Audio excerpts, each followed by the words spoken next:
They say that when a Psyker is born, the warp shudders, not in the way that poets imagine it, not with thunder rolling across heavens or light flashing on the horizon of distant worlds. It shudders the way a sleeping thing shudders when something cold touches it in the dark. It shudders the way a wound shudders when a blade is first pressed into flesh. Somewhere in that vast and terrible dimension of madness that exists alongside our own reality, something notices, something opens its eyes, and before that newborn child has drawn its first breath, before its mother has heard its first cry, something ancient and hungry already knows that it exists.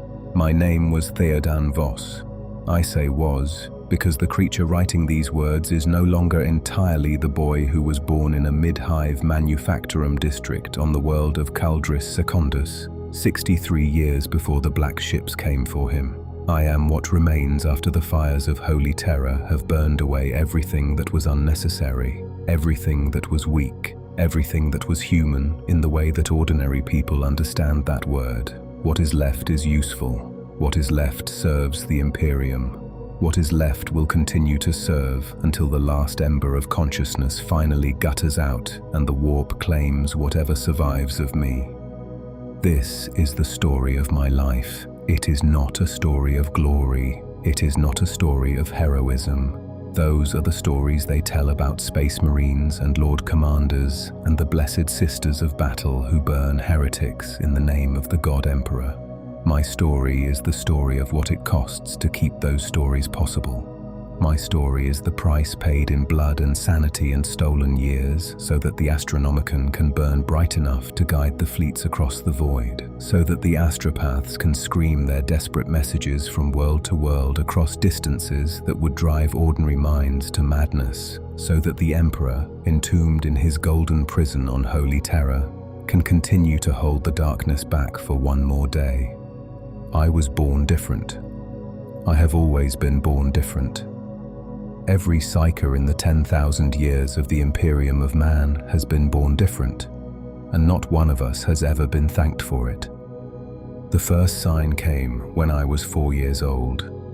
My mother was cooking promethium-heated rations in our hab unit on the 47th level of Hive Caldris, the kind of grey, grease-smelling room that billions of people across the Imperium call home without ever knowing anything different could exist. The pot was too hot. She reached for it without thinking, and her hand touched the rim, and she screamed, a short, sharp sound that cut through the constant industrial drone of the hive. And I was there watching from the doorway to the sleeping area, and I felt her pain like a physical thing that passed through the air between us and entered my chest.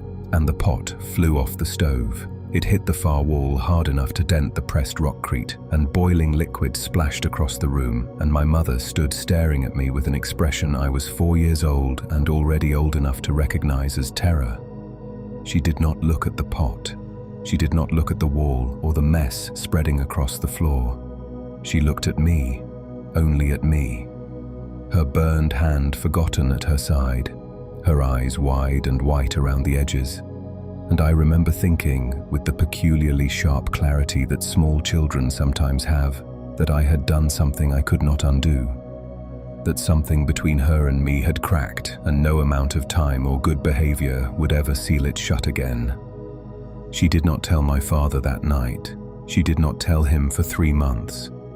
When she finally did, he sat at the low table in their hab and listened without speaking, his thick worker's hands flat on the surface. And when she finished, he stood up and put his jacket on and walked out the door, and he did not come back for 2 days.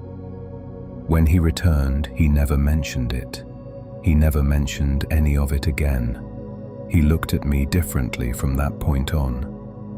The way you look at a wall that you know has a structural fault running through it, knowing that it is still standing, knowing that it has been standing for years, but never quite being able to trust it the way you trusted it before you knew.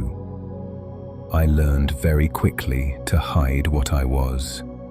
Children are adaptable in ways adults forget, and I was particularly motivated because I understood without being told that what I was would not be welcomed.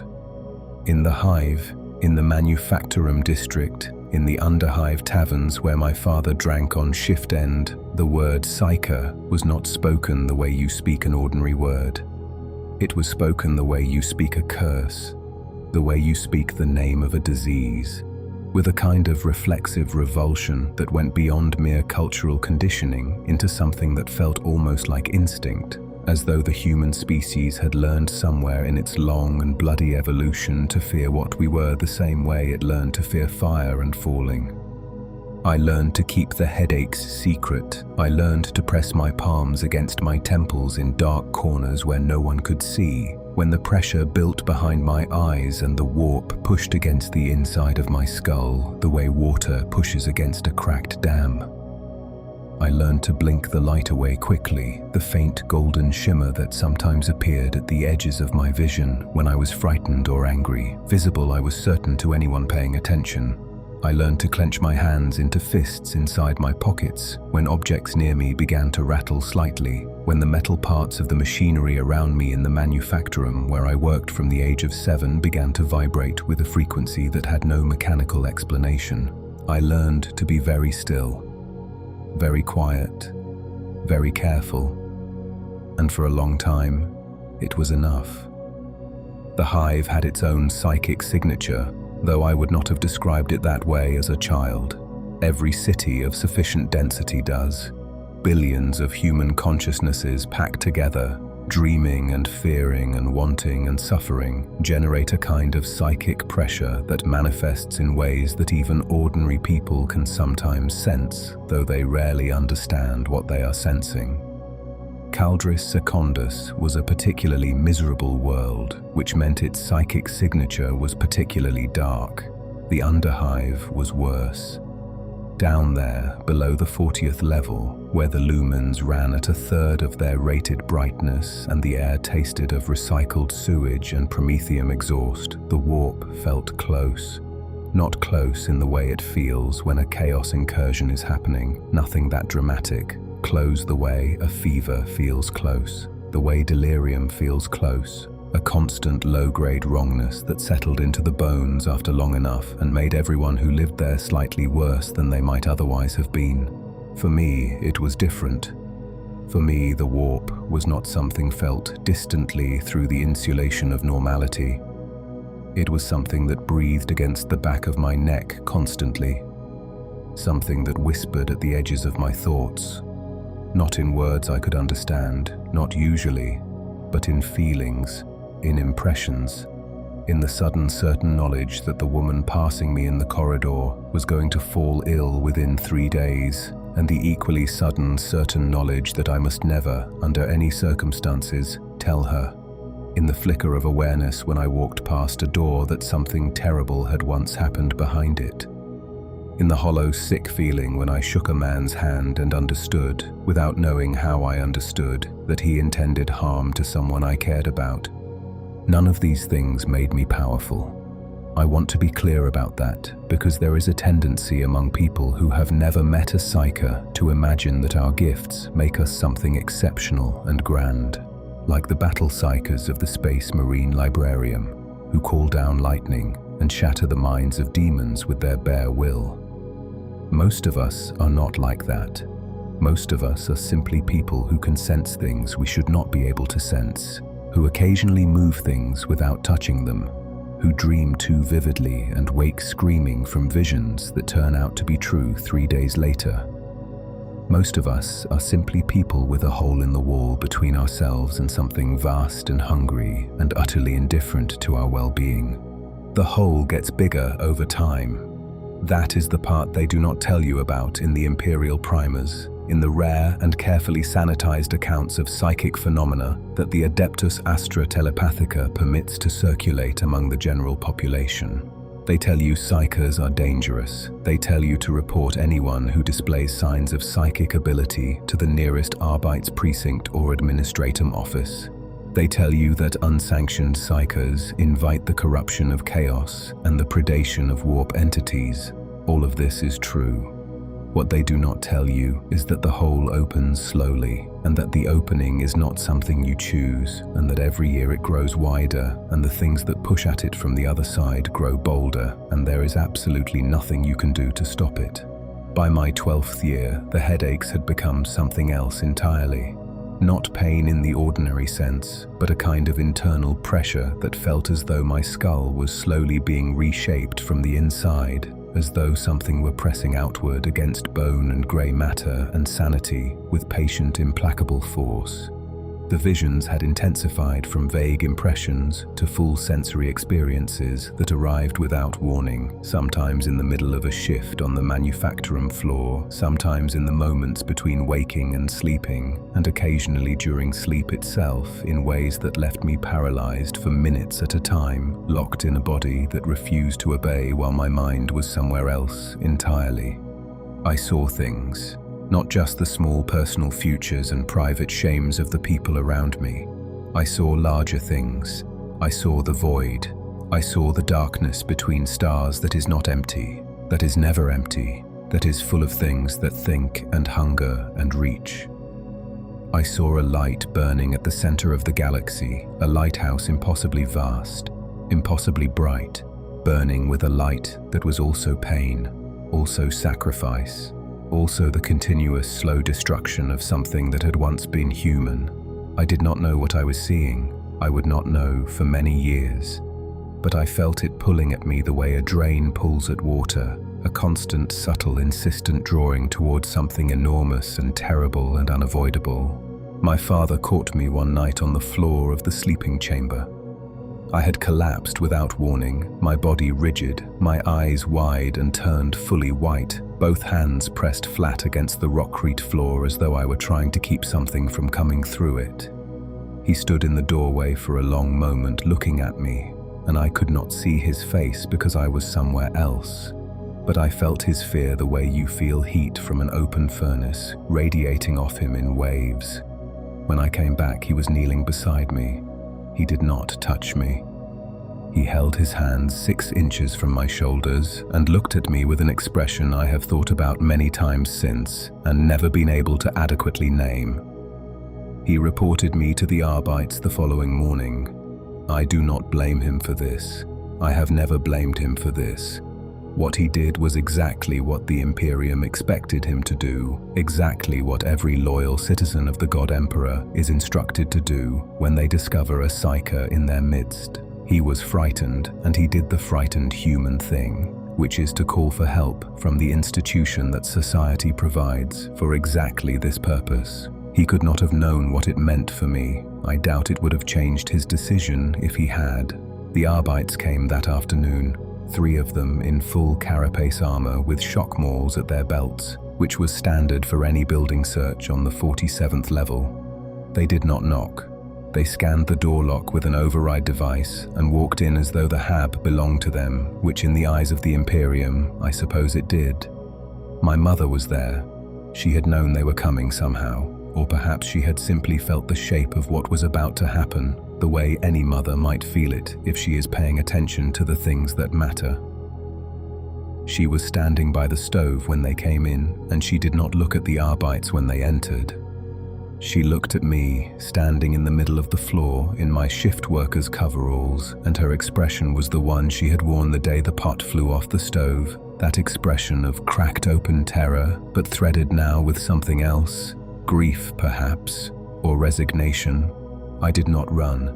The thought occurred to me, and I suppressed it immediately, because I knew with the clarity of a Psyker's intuition that running would make everything worse, and because somewhere underneath the fear I felt a kind of relief that I later learned is common to Psykers in the moment of discovery. The exhaustion of hiding ends. The performance of normalcy ceases. Whatever comes next will be terrible, but at least it will be what it actually is, rather than the endless maintenance of a fiction that grows heavier with every passing year. They put binders on my wrists, null field binders I know now, devices containing wafers of psychically inert material designed to suppress low-level psychic activity and reduce the risk of involuntary manifestation during transit. At the time, they simply felt like heavy metal around my wrists and a sudden blessed silence in my head, as though someone had turned off a machine I had not realized was running. The constant low whisper of the warp fell back to something almost inaudible, and I stood straighter and breathed more evenly and felt, despite everything, something approaching calm. My mother made a sound when they led me toward the door. I heard it clearly in the sudden quiet of my temporarily suppressed senses, a single small sound that she tried to keep inside and failed. I did not look back. I wanted to turn around and see her face one final time, to give her the opportunity for a proper goodbye, to allow us both the dignity of an ending that acknowledged what was ending. I did not do it because I was 12 years old and frightened, and the Arbite's hands were on my shoulders guiding me firmly forward, and because some part of me understood already that looking back would not help either of us, and would make the leaving harder, and harder was something I could not afford right then. My father was not in the hab when they came. He was on shift. I have wondered many times over the years whether he arranged it that way deliberately, whether he timed his report to the Arbites to ensure he would be absent when they came to collect me. I do not know. I never saw him again to ask. They held me in a processing center below the Arbites precinct for 11 days before the collection officers from the Adeptus Astra Telepathica arrived. The processing center was a place of grey walls and grey light, and the particular institutional smell of disinfectant and anxiety that I have since encountered in every similar facility across a dozen worlds, a smell so specific and so unpleasant that even years later it can send a cold wash of memory through me at the slightest trace. There were other Psykers in the holding cells, 7 of us in a room designed for twice that number, or perhaps for storage. I was never entirely sure. The oldest was a woman of perhaps 35 standard years named Priya, a mid-hive clerk who had, by her own account, suppressed her abilities successfully for most of her adult life before an extremely stressful confrontation with her supervisor had resulted in her accidentally telekinetically embedding a stylus through the office partition wall at considerable velocity. The youngest was a boy of approximately my own age whose name I never learned because he did not speak, had apparently not spoken since whatever event had resulted in his capture, and who sat in the corner of the cell furthest from the door and stared at a point on the wall approximately 1 meter above the floor with the fixed intensity of someone watching something no one else could see. Priya explained some of what was coming. She had known a Psyker before, distantly, had known someone who had been taken in the last collection, and had pieced together from fragments of rumor and half information what the process entailed. The black ships would come, she said, not actual ships painted black, though the name was accurate in a metaphorical sense. The collection vessels of the Adeptus Astra Telepathica arrived at regular intervals to gather Psykers from across their collection regions, and they were enormous, older than most comprehension of age, carrying thousands of souls from hundreds of worlds to Holy Terra to be processed, tested, sorted, and assigned their final purpose in the machinery of the Imperium. Most of them, she said carefully, and then paused and looked at the wall for a moment, and then looked back at me with the expression of someone who has decided that the truth, however bad, is preferable to the kindness of a comfortable lie. Most of them ended up as part of the Emperor's feeding. The Golden Throne required souls, she explained, required them constantly. The astronomers and theologians of the Imperium estimated that approximately 1,000 Psykers were consumed by the throne every single day to sustain the Emperor's psychic presence and maintain the Astronomican. 1,000 souls every day for 10,000 years. I did not sleep well for the remaining days in that cell. The Adeptus Astra Telepathica officers arrived on the 12th day with a minimum of ceremony. They were not cruel. I want to record that clearly because the story of Psykers is so often a story of cruelty that it seems important to note when it is not. They were efficient. They were professional in the particular way of people who perform a specific function so many times that it no longer carries emotional weight for them, the way a manufacturing worker might bolt the same coupling 10,000 times and feel nothing about the 10,000th one that they felt about the first. They took our biometric data, they gave us new binders, better quality than the Arbeits issue, and they gave us water that was clean and rations that were hot, and they explained in flat measured tones what would happen over the next several weeks. We were being transferred to the collection vessel. We would be in transit for somewhere between 3 and 8 weeks, depending on route and warp conditions.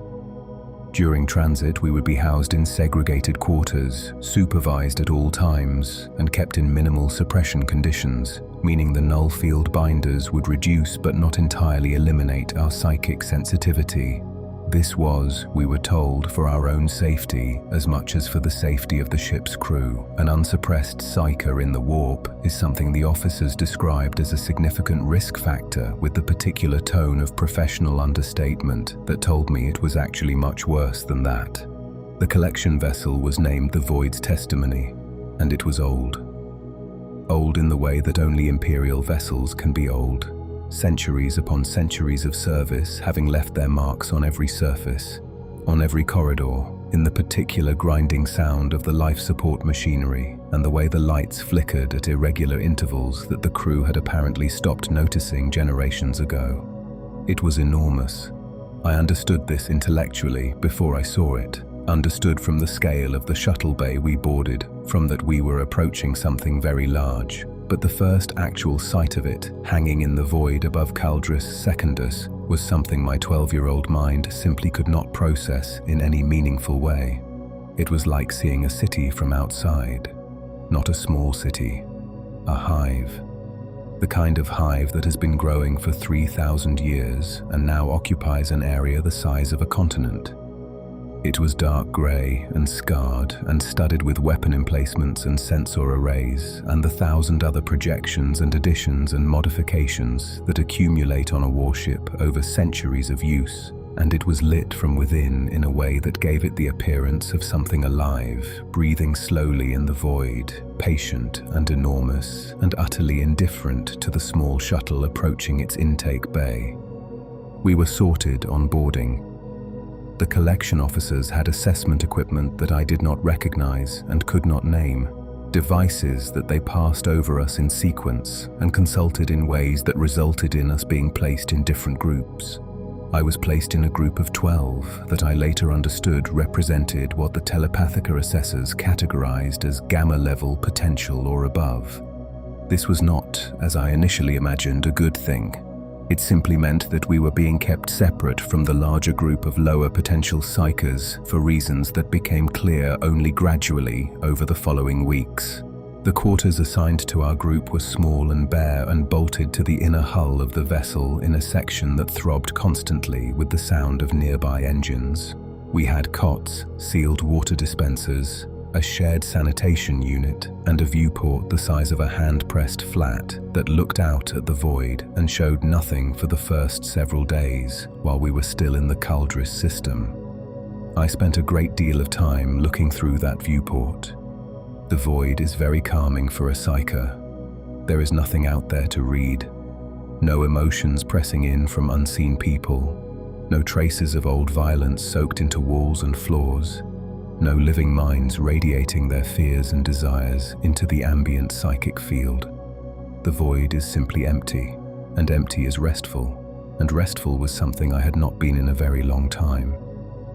The warp translation happened on the 5th day of travel. I know this is something that any veteran spacefarer experiences as routine, the brief disorientation and nausea of crossing the boundary between real space and the immaterium, the strange optical qualities that manifest for a moment as the ship's Geller field springs up to protect it from the environment it is entering. For a psyker, it is something else entirely. The moment the ship crossed into the warp, I felt the null field binders on my wrists become suddenly, urgently inadequate. Not that they failed, they continued to function as designed, continued to press down on my psychic sensitivity and reduce it to something manageable. But manageable in the warp is not the same as manageable in real space, because the warp is not an absence of psychic stimulus. The warp is the source of psychic stimulus.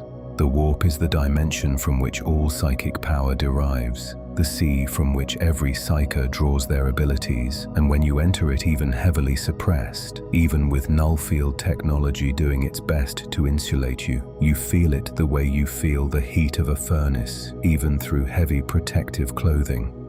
I felt the warp the way you feel water when you are drowning.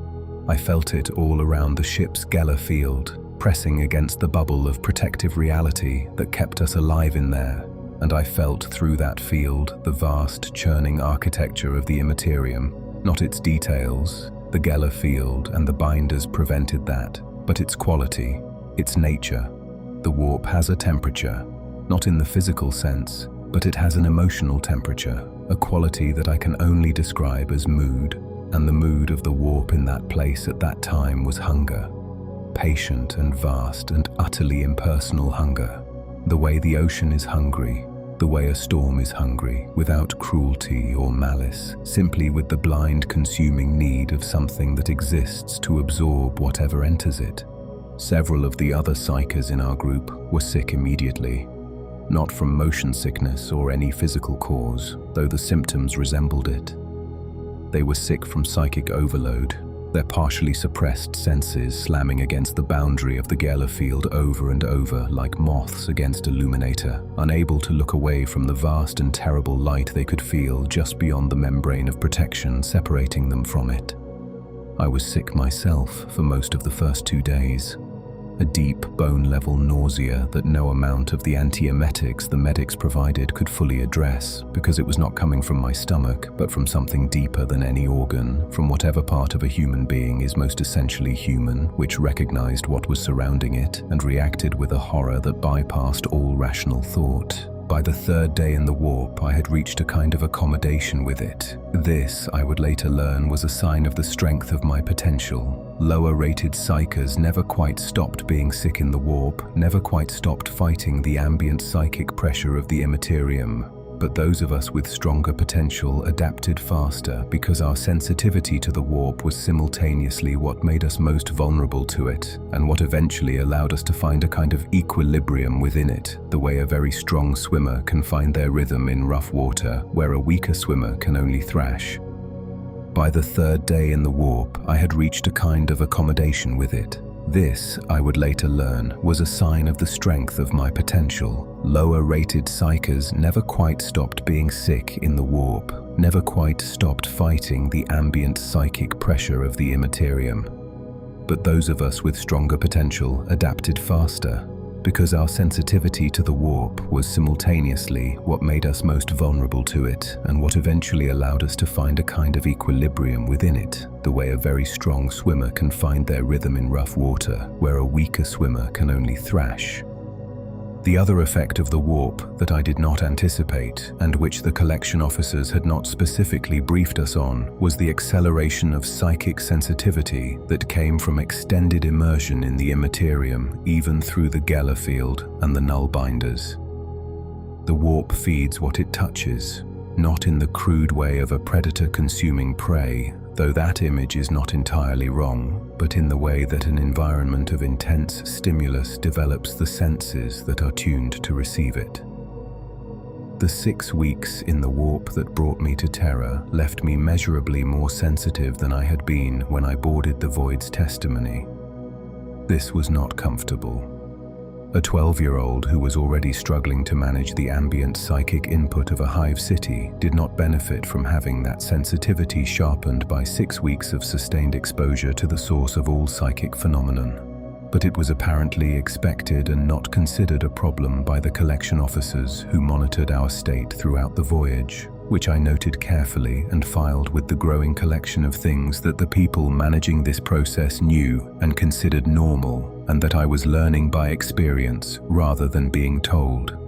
There were moments in the latter weeks of the transit when the Geller field fluctuated. The collection officers were forthcoming about this. In the immediate moment of each fluctuation, the lights in our quarters went slightly wrong, the particular wrong that has no physical cause, and a senior officer would come to the section and speak briefly and clearly about what had happened and what was being done about it. The fluctuations were brief and the field was restored quickly and nothing came through them.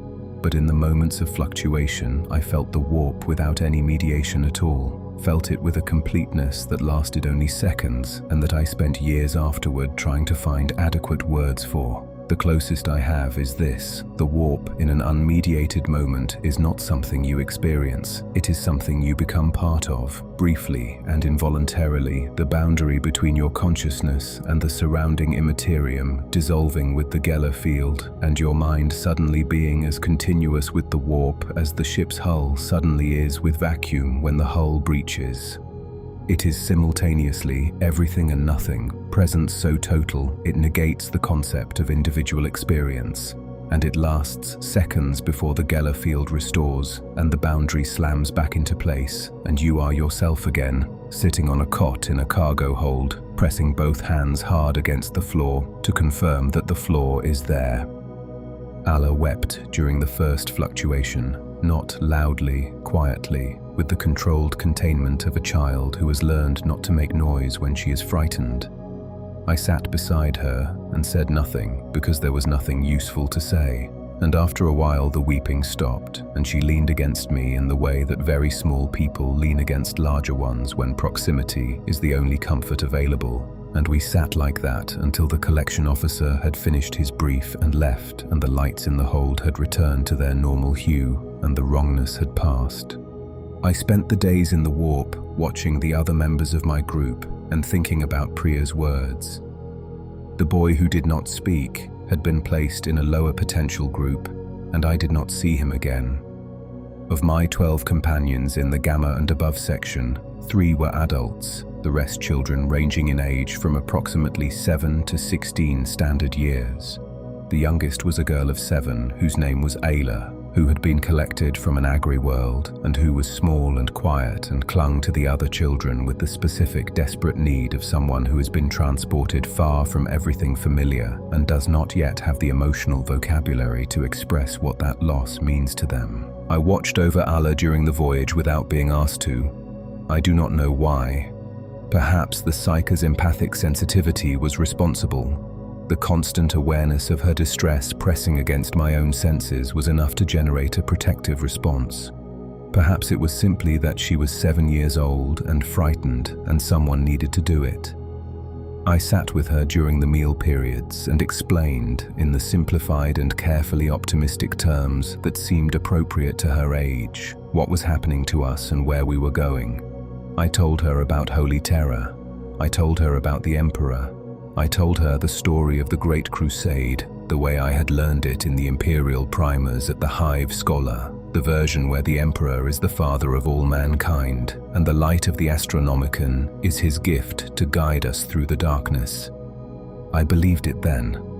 I still believe parts of it now. The parts that are true are genuinely true and should not be discarded simply because the parts that are lies are grotesque.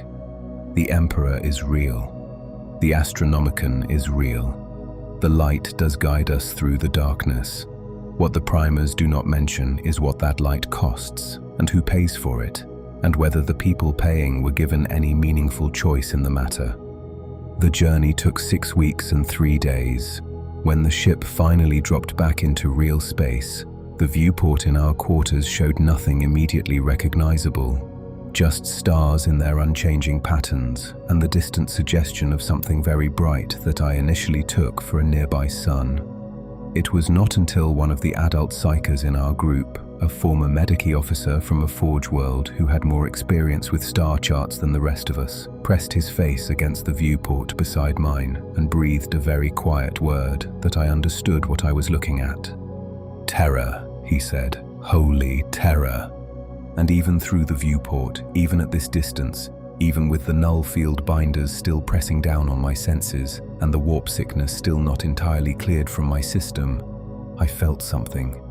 a pull, a warmth, the psychic equivalent of warmth, which is not warmth at all, but is the closest word I have in any language for the sensation of standing near something of extraordinary psychic power and feeling that power recognize your existence. The Astronomican was burning as it had burned for 10,000 years, and even from this distance, even heavily suppressed, I could feel it the way you can feel a great fire from very far away. Not its heat at this distance, just its light, just the knowledge that something was burning. I did not know then that I was feeling the Emperor's pain. The Void's testimony took 2 days to traverse the defenses of the Sol system. There are more defenses around Holy Terra than around any other location in the Imperium of Man, and the phrase more defenses means something different when applied to a system that has been fortifying itself for 10,000 years than it means when applied to anything else you might use the phrase to describe. There are orbital plates the size of small moons. There are gun emplacements that can track and destroy targets across distances measured in light seconds. There are patrol fleets of warships whose sole purpose is to circle the planet in overlapping patterns and destroy anything that should not be there. None of this was what struck me as we approached. What struck me was Terra itself.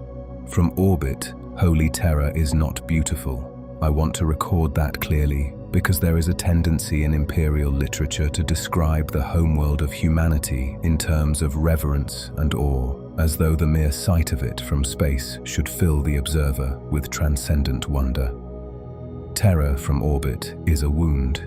That is the only word I have for it. It is a planet that has been inhabited and used and exhausted for so long that what remains is the skeleton of a world rather than a living one, the surface covered almost entirely by the endless grey-white sprawl of its massive hive structures, broken only occasionally by the brown-grey traces of what were once mountains, and the blackened patches where ancient oceans have long since been drained or dried or buried under the accumulated weight of uncountable generations. The Imperial Palace is visible from orbit. Of course it is. There is no point of comparison that adequately conveys the scale of the Imperial Palace, because nothing comparable exists anywhere in human experience except the palace itself. It occupies a region of Terra that was once the continent of Asia, which I know from my scholar lessons was itself an area larger than any single world that most people in the Imperium will ever see. The palace is not one building. It is a civilization contained within walls, a city of functions and purposes and populations measured in the tens of millions, all organized around the single purpose of maintaining the throne at its center and protecting the being entombed upon it. We could see the Astronomican from orbit, not the light itself exactly, but the effect of it, a brightening of the psychic atmosphere around the planet that was visible to Psyker senses even through the binders, a shimmer in the ambient field of the warp that spoke of something burning with extraordinary intensity at the planet's surface. The Medici officer stood beside me at the viewport again, and I noticed that his hands were shaking. Not from the warp sickness, which had passed for most of us by this point, from something else, from the weight of what he was seeing and sensing and understanding in a way that ordinary people never could. "We have arrived at the lighthouse," he said softly, "and we are the fuel." I did not understand what he meant yet. I would understand within the week. The descent to Terra's surface was in a heavy-hulled transport vessel, atmospheric capable and heavily shielded against both physical and psychic threats. The transit from orbit to the surface took approximately 4 hours. For most of that time, we were in a sealed cargo hold with no viewports and nothing to look at except the walls and each other and the collection officers who sat along one side of the hold in jump harnesses, their expressions professionally neutral. The hold had better null field generation than the cells on the Void's testimony, and the pressure I had grown almost accustomed to over the past weeks receded further, leaving a clarity of head that felt strange and slightly wrong after so long. We landed in a receiving bay of the Adeptus Astra Telepathica's processing complex. I know this now. At the time, I simply knew that the ramp came down and the air that entered was different from any air I had breathed before, thicker and with a quality of age to it, as though it had been filtered and refiltered through machinery so old that the machinery had developed its own smell, and there was an underlying note beneath that of incense and something burnt that I could not immediately identify and would not identify for many days. The receiving bay was vast. The Telepathica's Terra complex had been built to process extraordinary numbers of people, and it showed in every architectural decision, in the scale of the ceilings and the width of the corridors and the size of the processing stations where the collection officers led us to be recorded and assessed and assigned. There were other groups arriving in adjacent bays. I could hear them through the walls, hear the shuffling of feet and the murmur of frightened people, and the flat, efficient voices of collection officers conducting their procedures. Hundreds of Psykers arriving in this bay complex, perhaps thousands, drawn from across the galaxy to this single point, this single purpose. A tall woman in the grey robes of the Adeptus Astra Telepathica walked our group through the initial processing. She had the careful movements and measured speech of someone accustomed to managing frightened people, and she was not unkind, though she was also not warm in any way that could be mistaken for genuine personal concern. She explained, as the processing officers took our biometric readings and updated our records on their data slates, that we would be undergoing comprehensive evaluation over the following several weeks. The evaluation would assess the strength and nature of our psychic potential, our psychological stability, our capacity for training, and a range of other factors that she described in terms precise enough to be informative and vague enough to tell me almost nothing about what the evaluations would actually involve. She told us that we were now candidates of the Adeptus Astra Telepathica. This was, she said, an honor. She said this without apparent irony. I was assigned to Dormitory Block 17 Auric, on the 53rd level of the processing complex. The dormitory block held 60 candidates in individual sleeping bays, separated by partitions that reached to chest height on an adult, and were meant to provide a minimal sense of private space without actually providing privacy in any functional sense. My bay had a cot, a storage locker for the personal effects I no longer had, and a luminator set into the ceiling that came on automatically at what I was told was the beginning of the day cycle and went off at the end of it. There was a monitoring device built into the partition above the cot that I noticed on the first day and chose not to discuss. The other candidates in Dormitory Block 17 Auric were a cross-section of what the black ships delivered to Terra in any given month. Boys and girls from Hive worlds and Agri worlds and Forge worlds. Men and women who had suppressed their abilities for years or decades before discovery. A few who had made no attempt at suppression and bore the visible marks of uncontrolled psychic activity in ways that ranged from the unsettling to the genuinely alarming.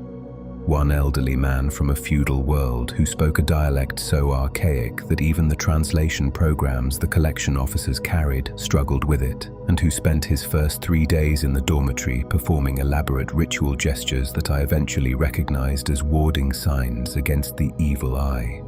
Ala was assigned to a different dormitory block, and I did not see her again until the second week of the evaluation period.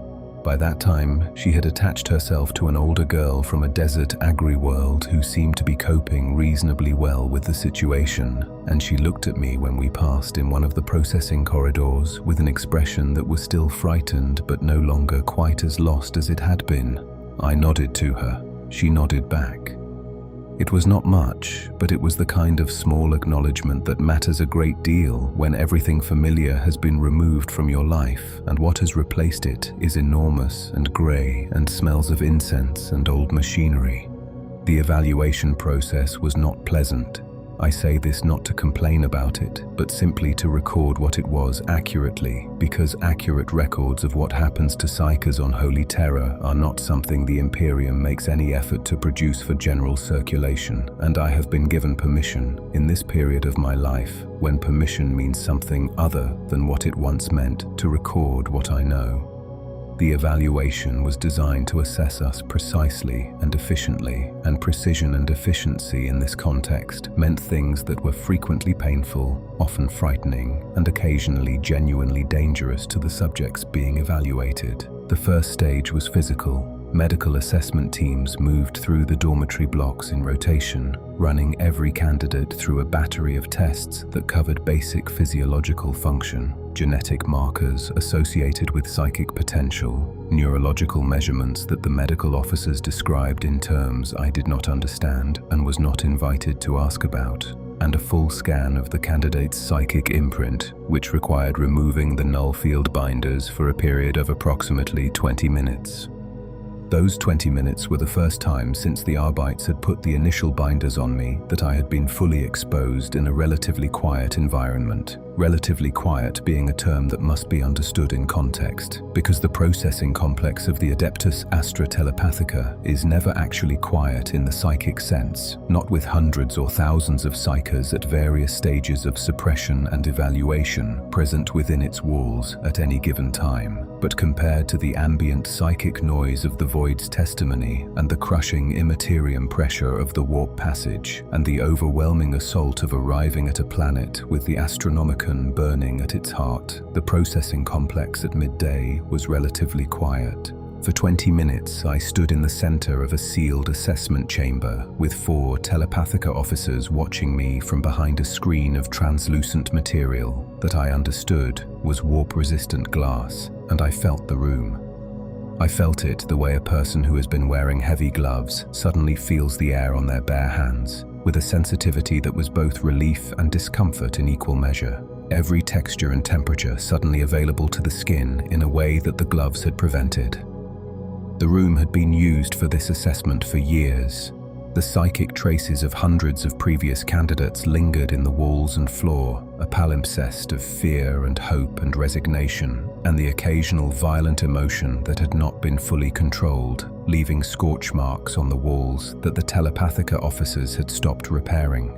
I held myself very still and let the assessment happen and tried not to let what I was feeling show too clearly on my face. One of the officers was writing constantly on a data slate. Another watched me through what I recognized as an Auspex-type device modified for psychic detection. The third and fourth simply watched, with the attentiveness of people who have been trained to notice things that other people miss. When the 20 minutes were complete, the binders were replaced, the door was opened, and I was escorted back to the dormitory block without being told anything about what had been assessed or what the assessment had determined. The second stage, which began in the second week, was psychological. This was administered by a team of individuals in the robes of the Telepathica, but with the manner of medici officers, people trained in the assessment of mental function and stability, which in the context of psychic evaluation meant the assessment of whether a given candidate's mind was likely to maintain its integrity under the stresses that psychic activity and psychic training inevitably imposed on it. The sessions were individual. I sat in a small room across a plain table from an assessor and answered questions.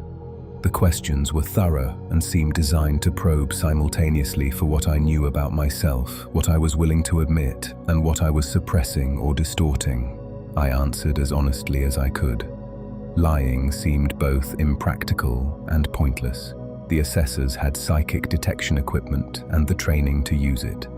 More importantly, I had lived 12 years inside the constant low-level empathy of my particular gift, which gave me a reasonable ability to detect when someone was assessing the truth value of what I said. The assessor who ran my sessions was a woman in her 40s, with grey-streaked hair and a very direct way of holding eye contact that I suspected she had developed deliberately over years of practice. She asked me about the manifestations I had experienced, about the visions and the telekinetic events and the empathic sensitivity, and she asked about my emotional responses to those experiences, and she asked about my relationships with my family and with other people in my life on Caldris Secundus. When she asked about my father, I told her the truth. She wrote something on her data slate and asked me whether I was angry with him. I thought about it for a moment and told her I was not. She wrote something else. She did not share any of her notes with me. The third stage of the evaluation was what the Telepathica called practical assessment, which was conducted in shielded chambers, specifically designed to manage the results of whatever happened when they removed the binders from candidates and asked them to attempt deliberate psychic activity. I had never done this. Everything I had experienced psychically up to that point had been involuntary. The unsolicited pressure of ambient sensitivity and the uncontrolled telekinetic events that had punctuated my childhood. The idea of doing something on purpose with the ability was simultaneously appealing and deeply frightening, for reasons that I could articulate only partially at the time. The reason, which I understand much more clearly now, is that deliberate psychic activity requires you to open the connection to the warp in a controlled way, to lower the natural psychic barriers that ordinary humans maintain without thinking about it, and to allow the power of the immaterium to flow through you in a directed fashion. For a trained, sanctioned Psyker who has learned to manage this process over years of practice, this is still dangerous, but is a manageable danger, the way any dangerous tool is manageable for someone who has been properly trained in its use. For a 12-year-old with no training whatsoever, asked to attempt it for the first time in a shielded chamber while Telepathica officers watched from behind warp glass, it was an invitation to discover exactly how unmanageable the connection could be. The assessment chamber had scorch marks, different ones from the examination room from the first stage, larger and more violent, some of them still carrying trace amounts of psychic residue that I could feel the moment the binders came off. On the far wall, there were 3 handprints burned into the rockcrete at shoulder height, a detail that the assessors who were supervising my session did not explain, and that I chose not to ask about. I sat cross-legged on the floor in the center of the chamber as instructed, and I tried to do what the supervising assessor told me to do, which was to focus on a metal sphere the size of a clenched fist placed 3 meters away from me on a plinth and try to move it. I have described this process to people since who have no psychic ability, and the closest analogy I have found for what it involves is the analogy of trying to use a sense you have never deliberately used before, of trying to navigate by an awareness that has always been involuntary and ambient rather than directed and precise. It is like trying to deliberately echolocate, like trying to deliberately dream, like trying to feel your own heartbeat and then deciding where the next beat goes. The sphere moved, not far and not cleanly. It jerked to the left in a way that I had not intended and struck the plinth and fell to the floor, and in the process of that involuntary redirection, I felt something tear slightly in the structure of whatever my psychic ability actually was, not painfully, but noticeably, the way a muscle feels when you use it harder than you have before.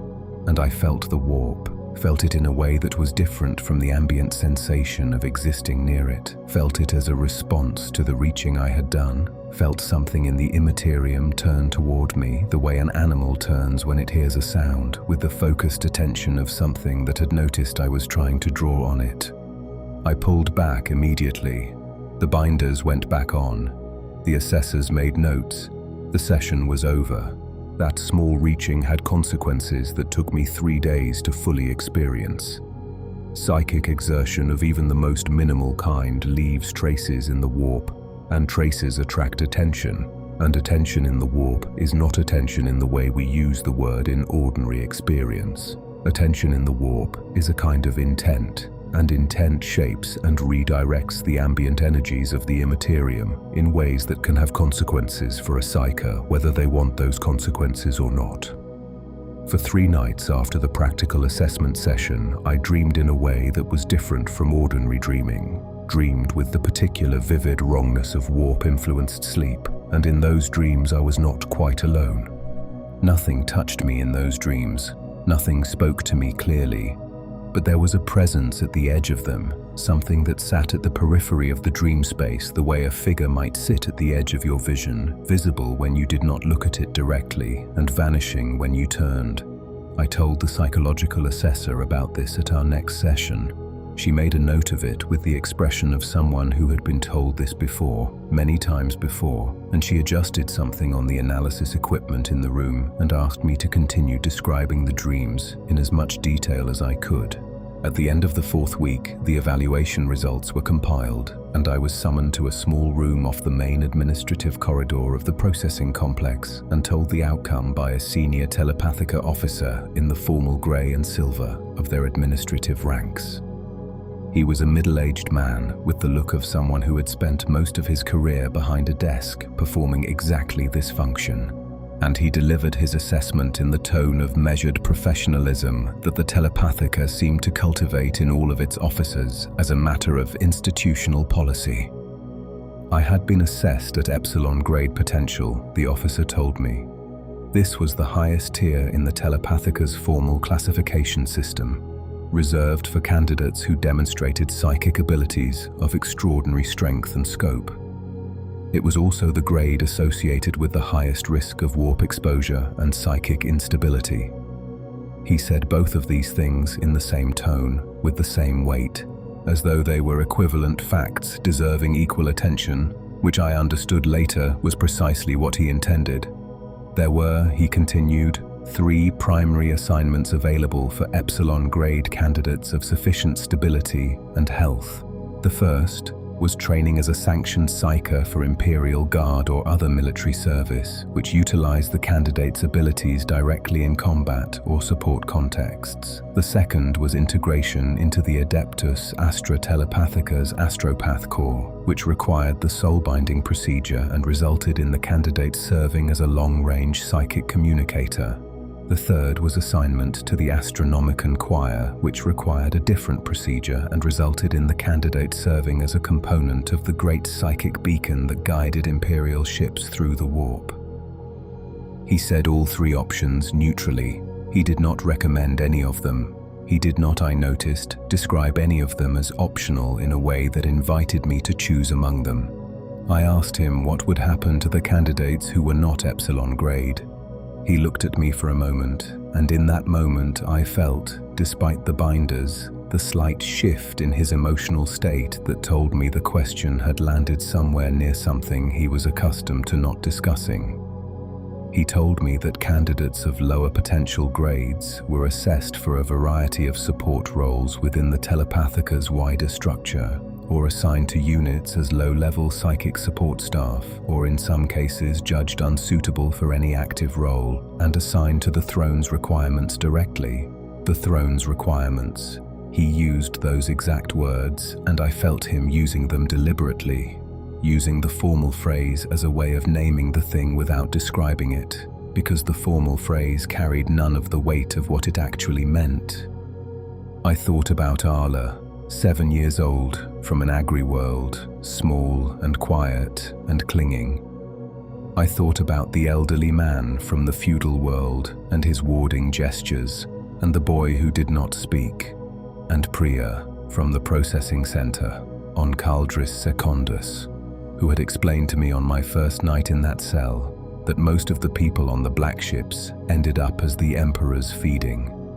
I sat in the chair across from the Telepathica officer, and I felt the weight of what he had just told me press against the inside of my chest in a way that was not quite grief and not quite fear, but something that partook of both, and I kept my face as still as I could, because Psykers in the Telepathica system learn very quickly that maintaining control of visible emotional responses is not just a social skill, but a survival one. I told the officer that I understood. He nodded and made a note on his data slate, and then he told me that I would be beginning the Scholastica Psykana training program in 3 days, and that I should use the intervening time to rest and to review the orientation materials that would be provided to my dormitory bay. The Scholastica Psykana, the formal training institution of the Adeptus Astra Telepathica, the place where Psykers were taught to be useful rather than merely dangerous. I returned to the dormitory block and lay on my cot and stared at the ceiling, and I thought about what being useful meant, and what it would cost, and whether there was any meaningful difference between being useful and being used. The Scholastica Psykana occupied a section of the Telepathica complex that felt older than the rest of it, which is saying something given that the rest of it was already ancient. The training halls had been used for the same purpose for thousands of years, and the psychic residue of thousands of students had settled into the walls with a density that I could feel the moment I walked in on the first day of formal training, even through the binders. It was not a malevolent feeling, it was simply the weight of accumulated experience, the psychic equivalent of the smell of old books, the specific texture of a place where human minds have been shaped and tested, and sometimes broken for a very long time. There were 42 students in my initial training cohort. We were all Epsilon grade or within 1 grade below it, all assessed as sufficiently stable to benefit from structured training rather than direct assignment. The ages ranged from 8 to 51, the 51-year-old being a former navigator who had, by a route he declined to explain in any detail, come to the Telepathica's attention late in life and was being processed as a special case with evident reluctance on both his part and the institution's. Most of the cohort were between 12 and 20 standard years, which represented the age range at which the black ships most commonly collected, old enough to survive the transit but young enough for the training to take proper root. The training masters were a revelation. I had expected more of the careful professional neutrality of the collection officers and assessment teams. The training masters were different. They were psychers themselves, or had been. In some cases, the past tense was appropriate for reasons that became clear as training progressed and you understood what extended psychic service did to a person over time. They had all been through what we were going through, or versions of it. They had survived it. That survival had given them something that the administrative and collection staff lacked, a particular quality of attention when they looked at you that said, "I know what this is," and not in the distant sympathetic way of someone who has been briefed on the subject, but in the immediate personal way of someone who has lived it. Master Sevra ran my primary training group. She was a woman of approximately 60 standard years, though Psyker aging is complex and the number may have been significantly off in either direction, with white hair cropped close to her skull and eyes that were permanently slightly golden, a common effect of long-term astropathic service that altered the optical properties of the iris. She had been bound to the Emperor's light as an astropath at the age of 19, which meant her eyes had been golden for approximately 40 years, which meant she had been working as a primary level trainer in the Scholastica for approximately 30 of those years, which meant she knew more about what happened to psychers at every stage of the process than anyone else I had encountered since leaving Caldris Secundus. She taught us to shield. This was the first skill and the foundational one, the thing that everything else built upon.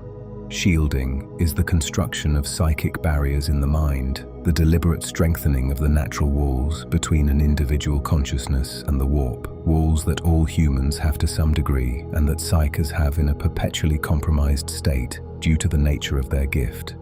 The shielding techniques taught in the Scholastica were not suppression in the way the null field binders suppressed.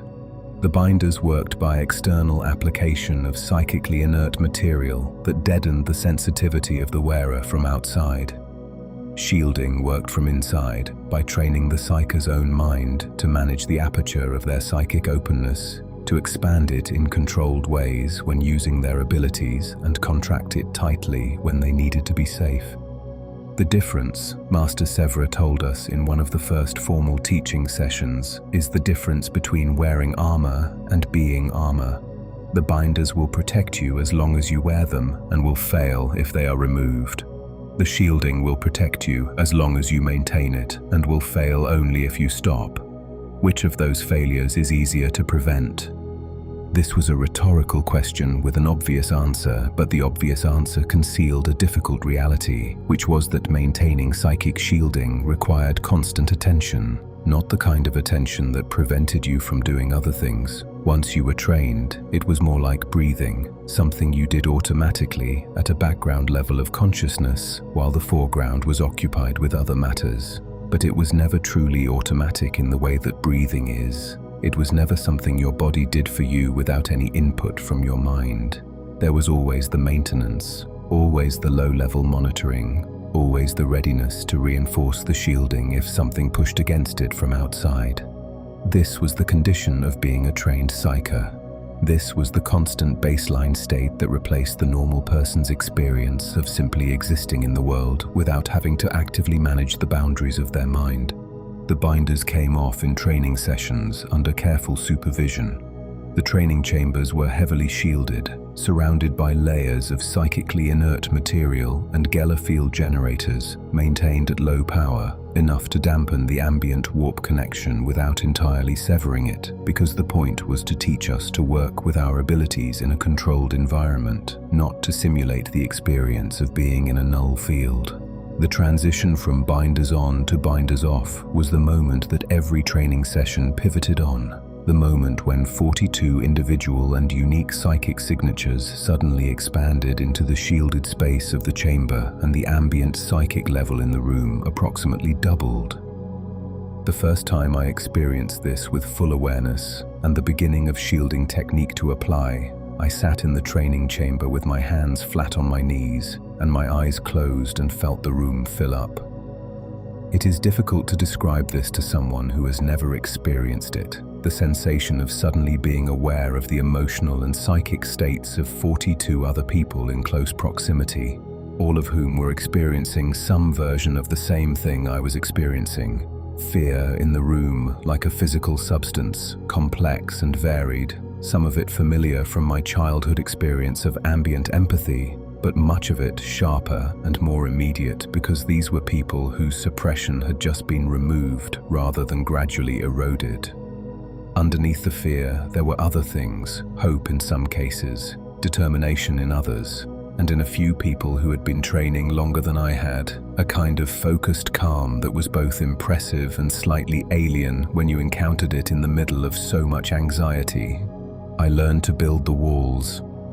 I learned to take the constant outward pressure of the warp and the constant inward pressure of other people's psychic signatures and contain them both within a structure that I built and maintained with my own will, stone by psychic stone, in the architecture of my own mind.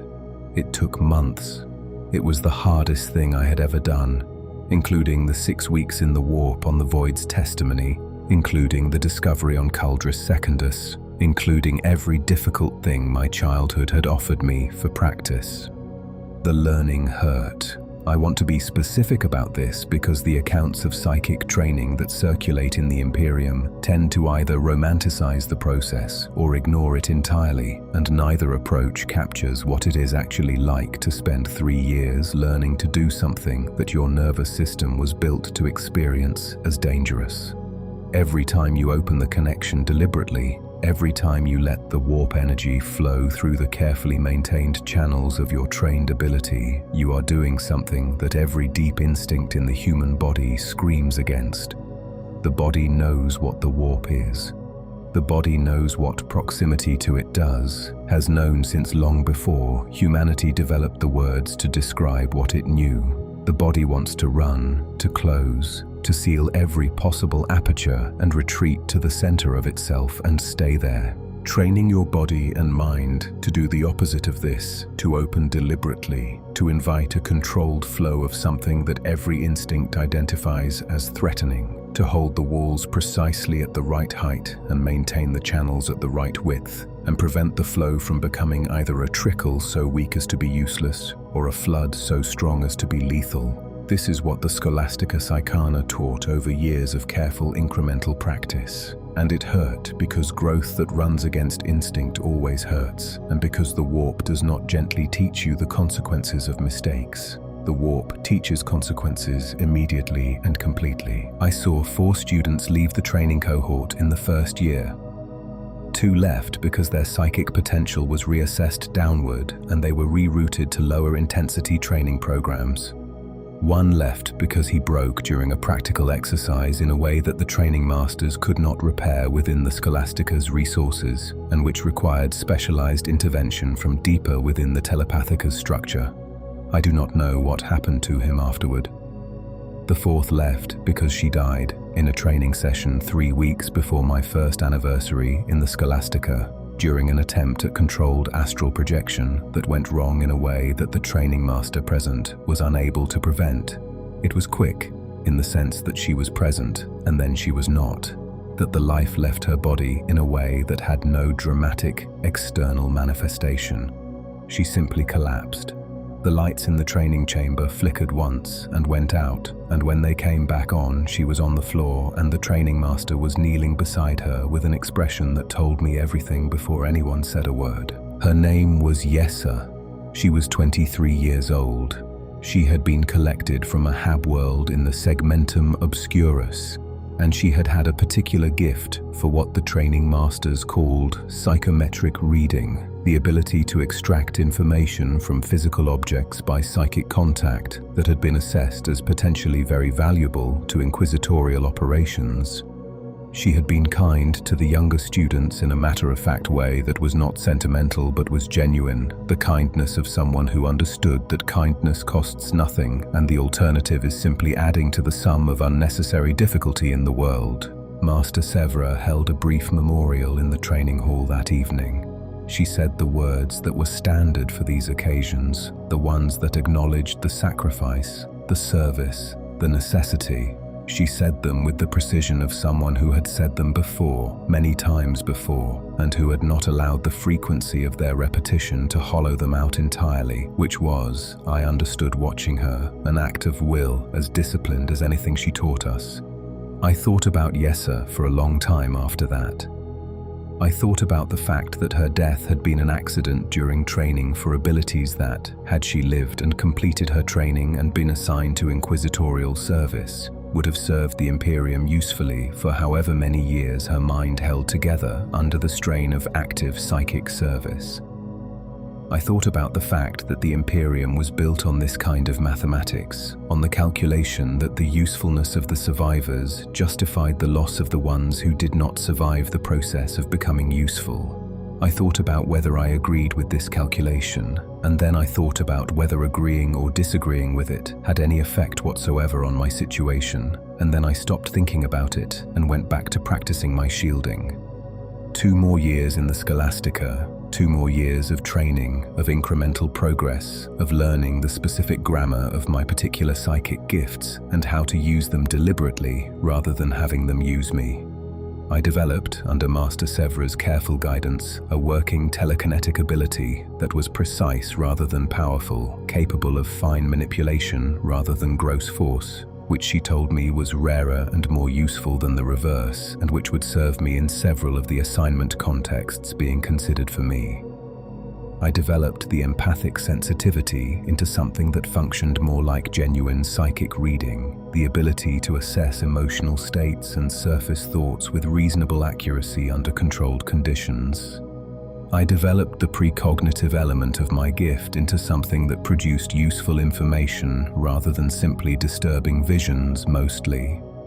And I developed the shielding, stone by stone, practice session by practice session, until the walls of my mind felt like something real rather than something imagined, until the maintenance of them had become the background hum of existence that Master Severa had promised it would become, until I could open and close the aperture of my psychic connection with something that felt like confidence, though I was careful never to mistake that confidence for the certainty that it was not.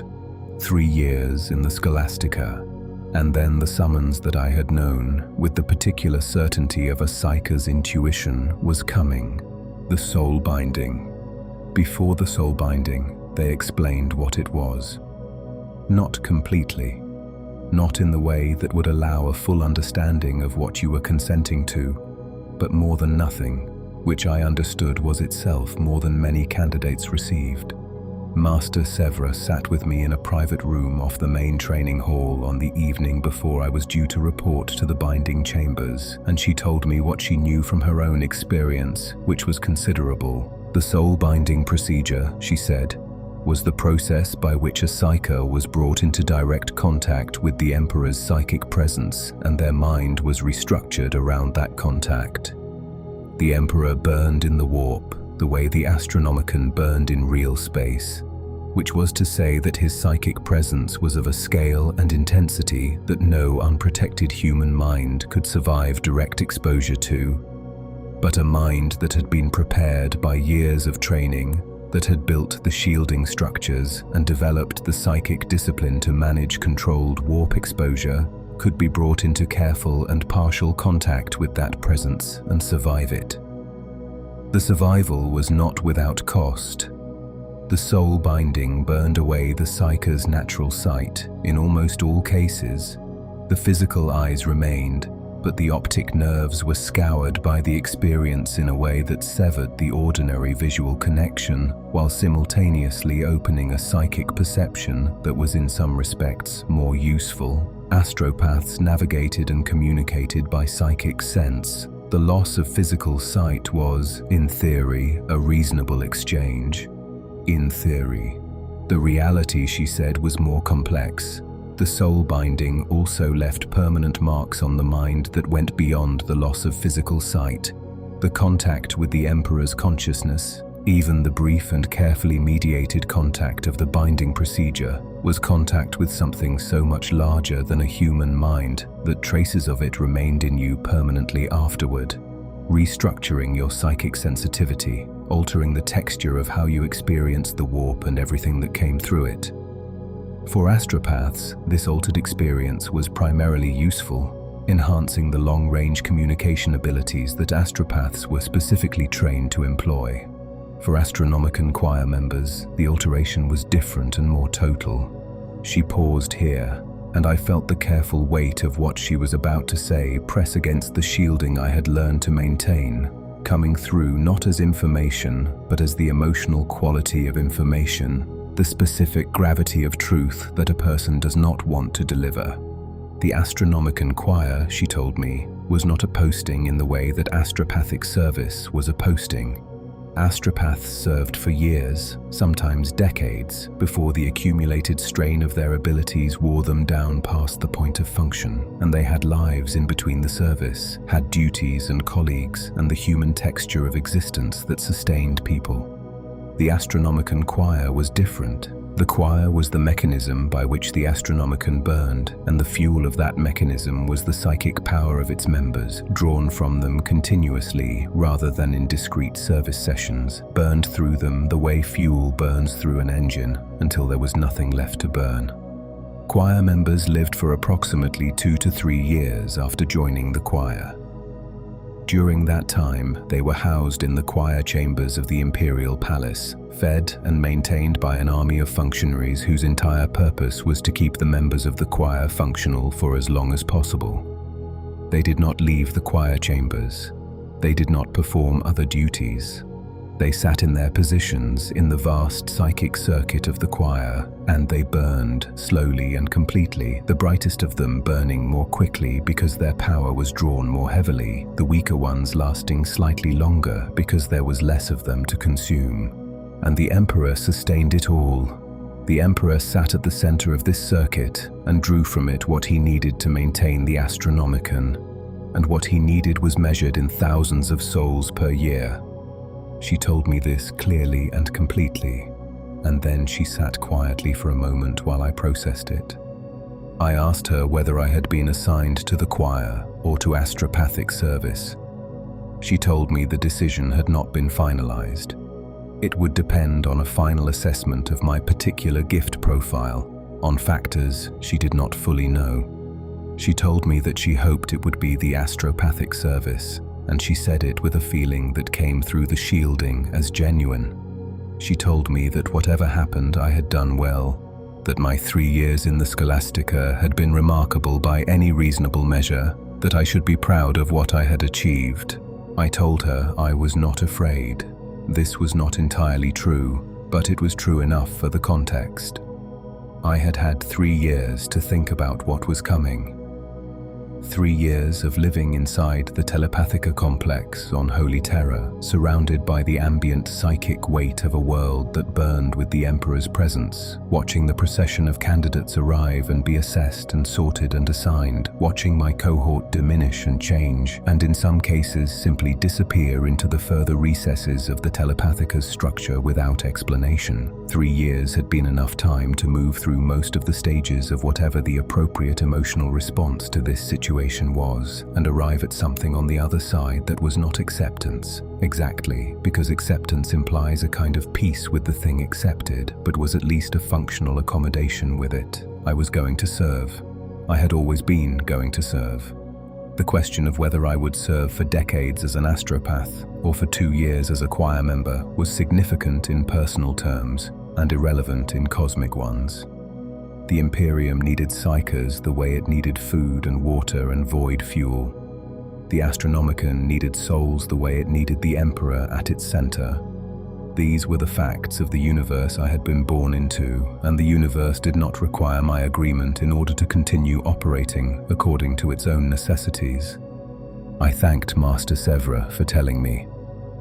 She nodded, and there was something in her golden eyes, some quality of what she had seen over 30 years of training people and watching them be assigned and knowing what those assignments meant for most of them, that I could feel without quite seeing, a depth of something that might have been grief if it had allowed itself that much weight. She stood and put her hand on my shoulder briefly, the kind of contact that is not comfort so much as acknowledgement, the gesture of someone who is telling you that they see you, that they know what you are facing, that they cannot make it different, but they can at least make it witnessed. She said, "Sleep well," and she left. I did not sleep well. The binding chambers are in a section of the Imperial Palace that exists below the public-facing structures and above the absolute depths where the Golden Throne sits and the Emperor burns. I know this because after the binding they told us the geography of where we had been, in the same way that a person might describe the room you had just operated in to you after you emerged from anesthesia, providing information about an experience you had technically lived through but could not entirely account for from the inside. The preparation took 3 days. The medical teams ran full examinations. The psychological assessors conducted final stability assessments. The technical officers of the binding apparatus made their own determinations about the readiness of each candidate. 23 of us from the Scholastica cohort were being bound in this session, which was one of approximately 4 sessions conducted per standard year. We were given detailed briefings on the procedure, on the physical and psychic experience of the binding, on what to expect in the hours and days after.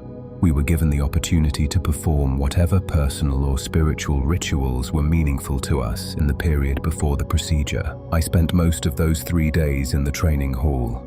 Not practicing, the practical preparation was complete by that point. Simply sitting in the space where I had learned what I had learned, feeling the walls with the psychic sense I had spent 3 years developing, saying goodbye to the version of myself that had entered this room as a frightened 12-year-old and would leave it as something more and less than that. The binding chamber itself was vast. I had expected something more intimate, some scaled-down version of the assessment rooms I had trained in. What I walked into was a space the size of a cathedral, and not a small cathedral. The kind of cathedral that a planet builds when it wants to express something about scale and permanence and the subordination of the individual to something larger than themselves. The ceiling was so high, it disappeared into shadow. The floor was polished black stone that had been walked on so many times over so many centuries that it had developed a mirror-like quality in the areas of highest traffic. The walls bore inscriptions in High Gothic that I could read, by that point in my training, as the names of those who had been bound here before.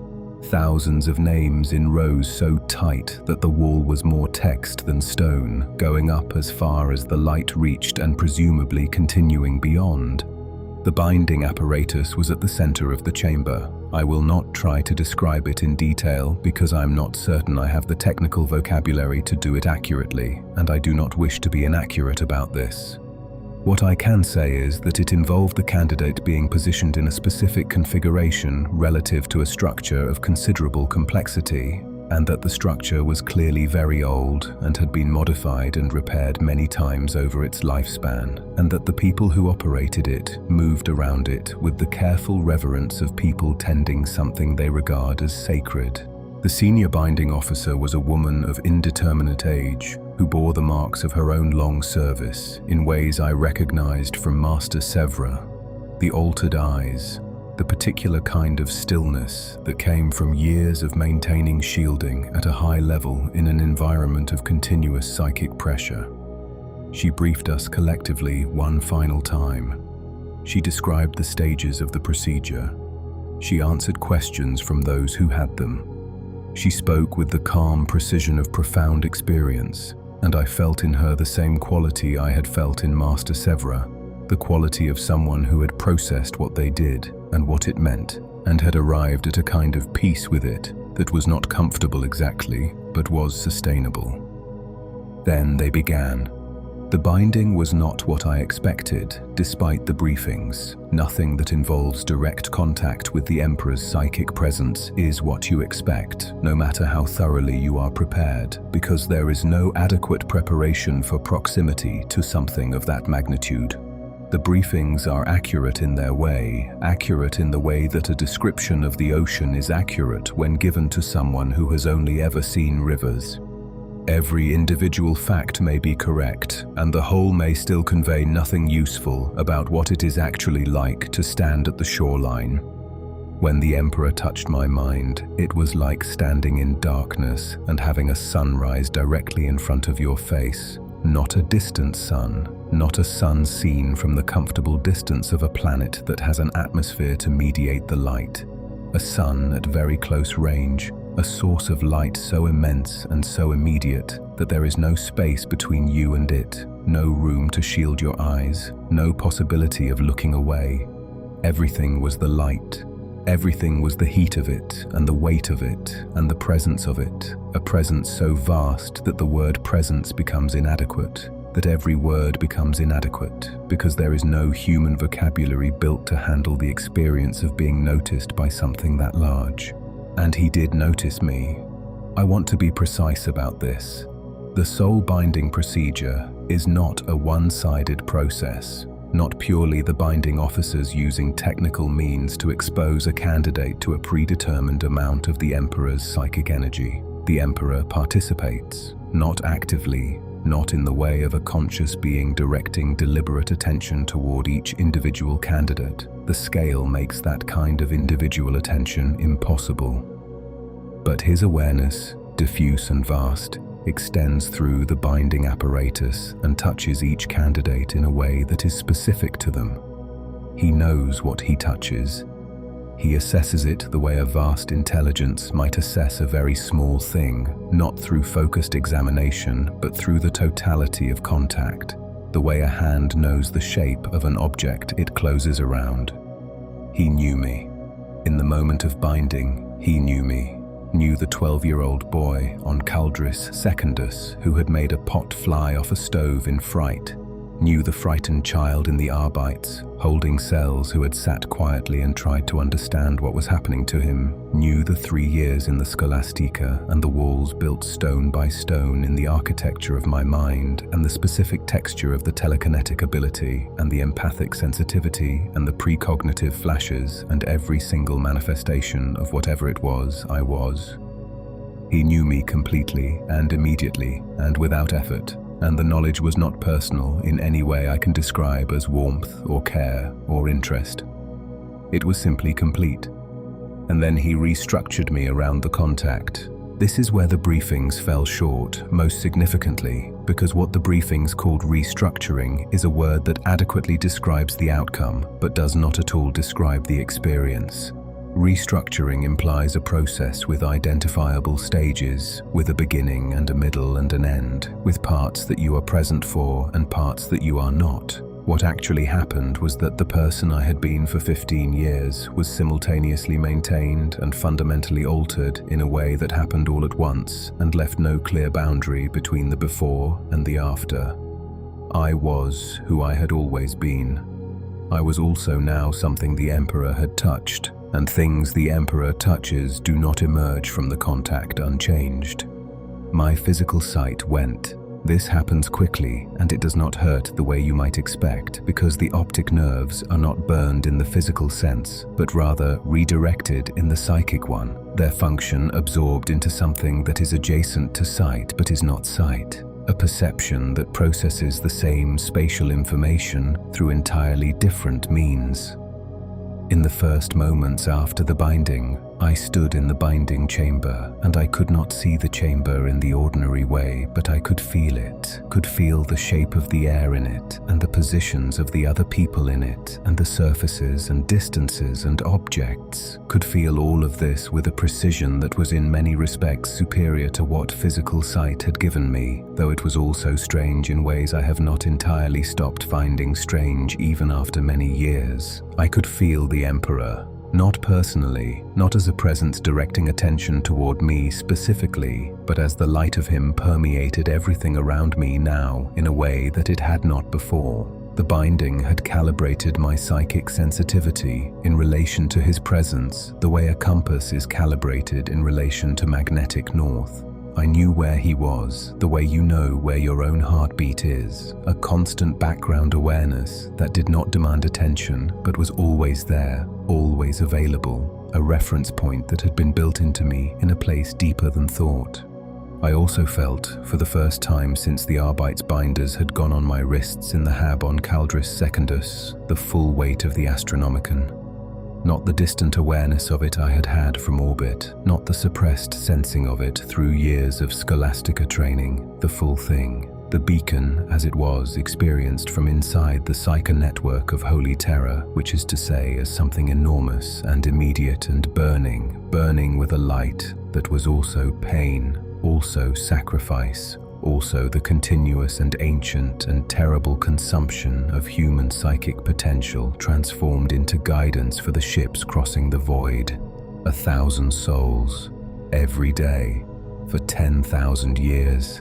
Standing in the binding chamber with my new perception stripped of false sight and open to the full reality of what the Astronomican was, I felt each of those 1,000 daily deaths the way you feel the individual drops of rain in a heavy downpour, separately and simultaneously and comprehensively as a fact about the world, rather than as something distant and abstract. I had been told the numbers, I had thought about the numbers, I had had 3 years to process the numbers, and none of it had prepared me for the moment of actually feeling what the numbers meant in lived psychic experience, of feeling the Astronomican burn and knowing exactly what it was burning. I stood in the binding chamber on Holy Terra for a long time before I walked out. The binding officers moved around me quietly, completing their procedures, noting their assessments in their records.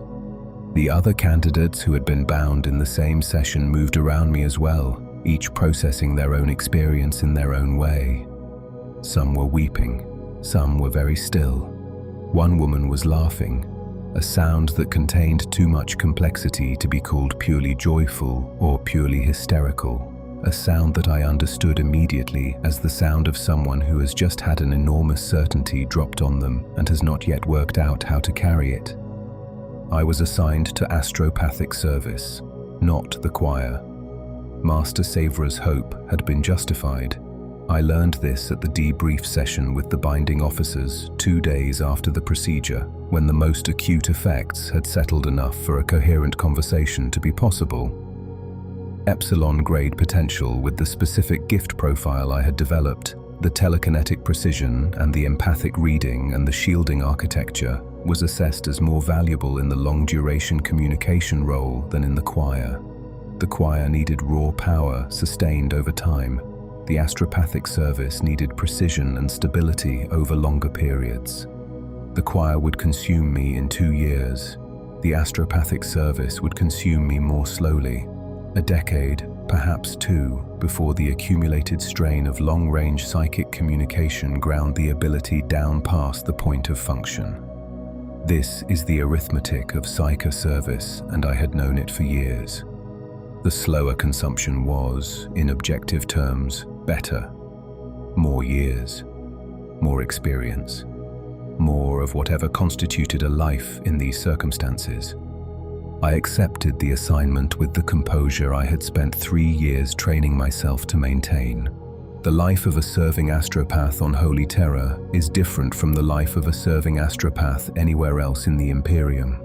On most worlds, astropaths serve within the astropathic choirs of orbital stations, planetary facilities, military commands, and 1,000 other locations throughout the galaxy, connected to the broader network of psychic communication that allows the Imperium to function across distances that would otherwise make coordinated governance impossible. They have assignments, and those assignments have schedules.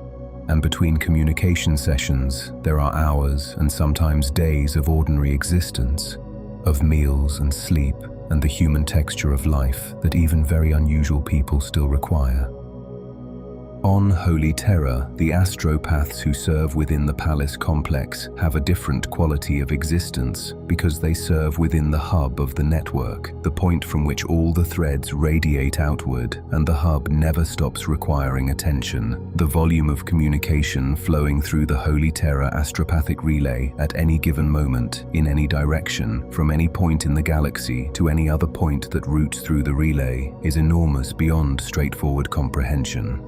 The administratum alone generates a volume of message traffic that would occupy 1,000 full-time astropaths simply to receive and process and route to the relevant administratum functionaries.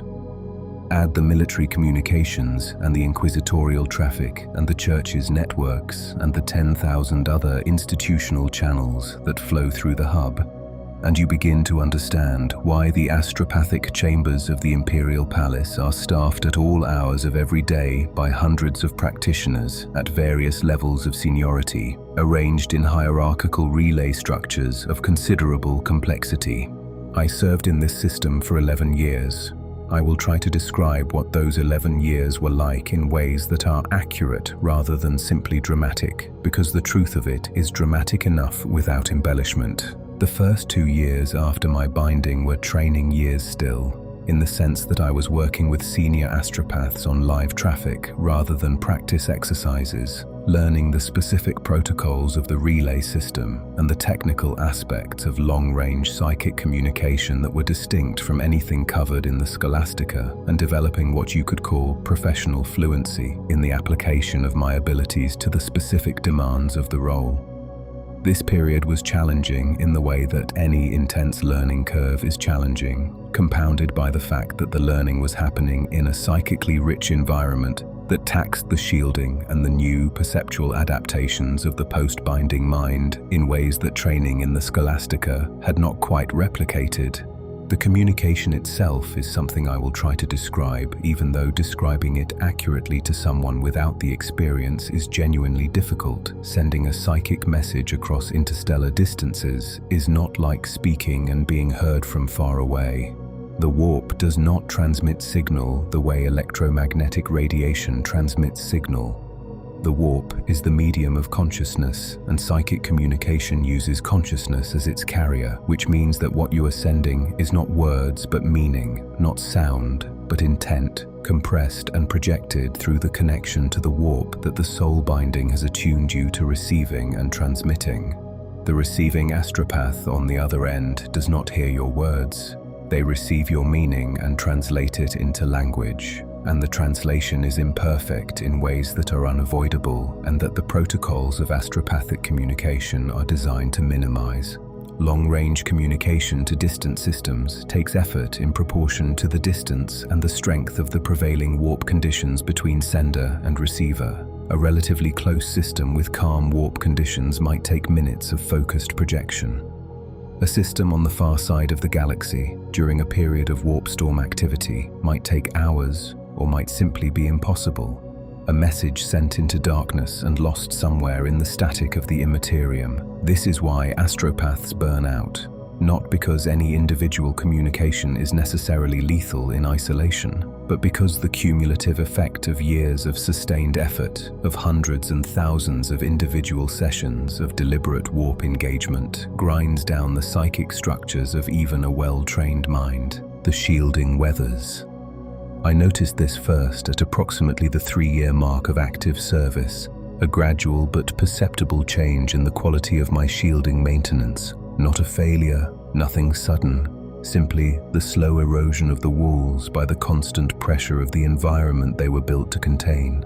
Master Severa had told me to expect this, had told all of her students to expect it, had been careful to describe it in terms that were accurate rather than alarming, because the appropriate response to shielding weathering is not alarm, but the careful and continuous effort of repair and reinforcement. The same way that physical structures in a harsh environment require continuous maintenance to remain functional, psychic structures in an environment of sustained high-level warp engagement require the same.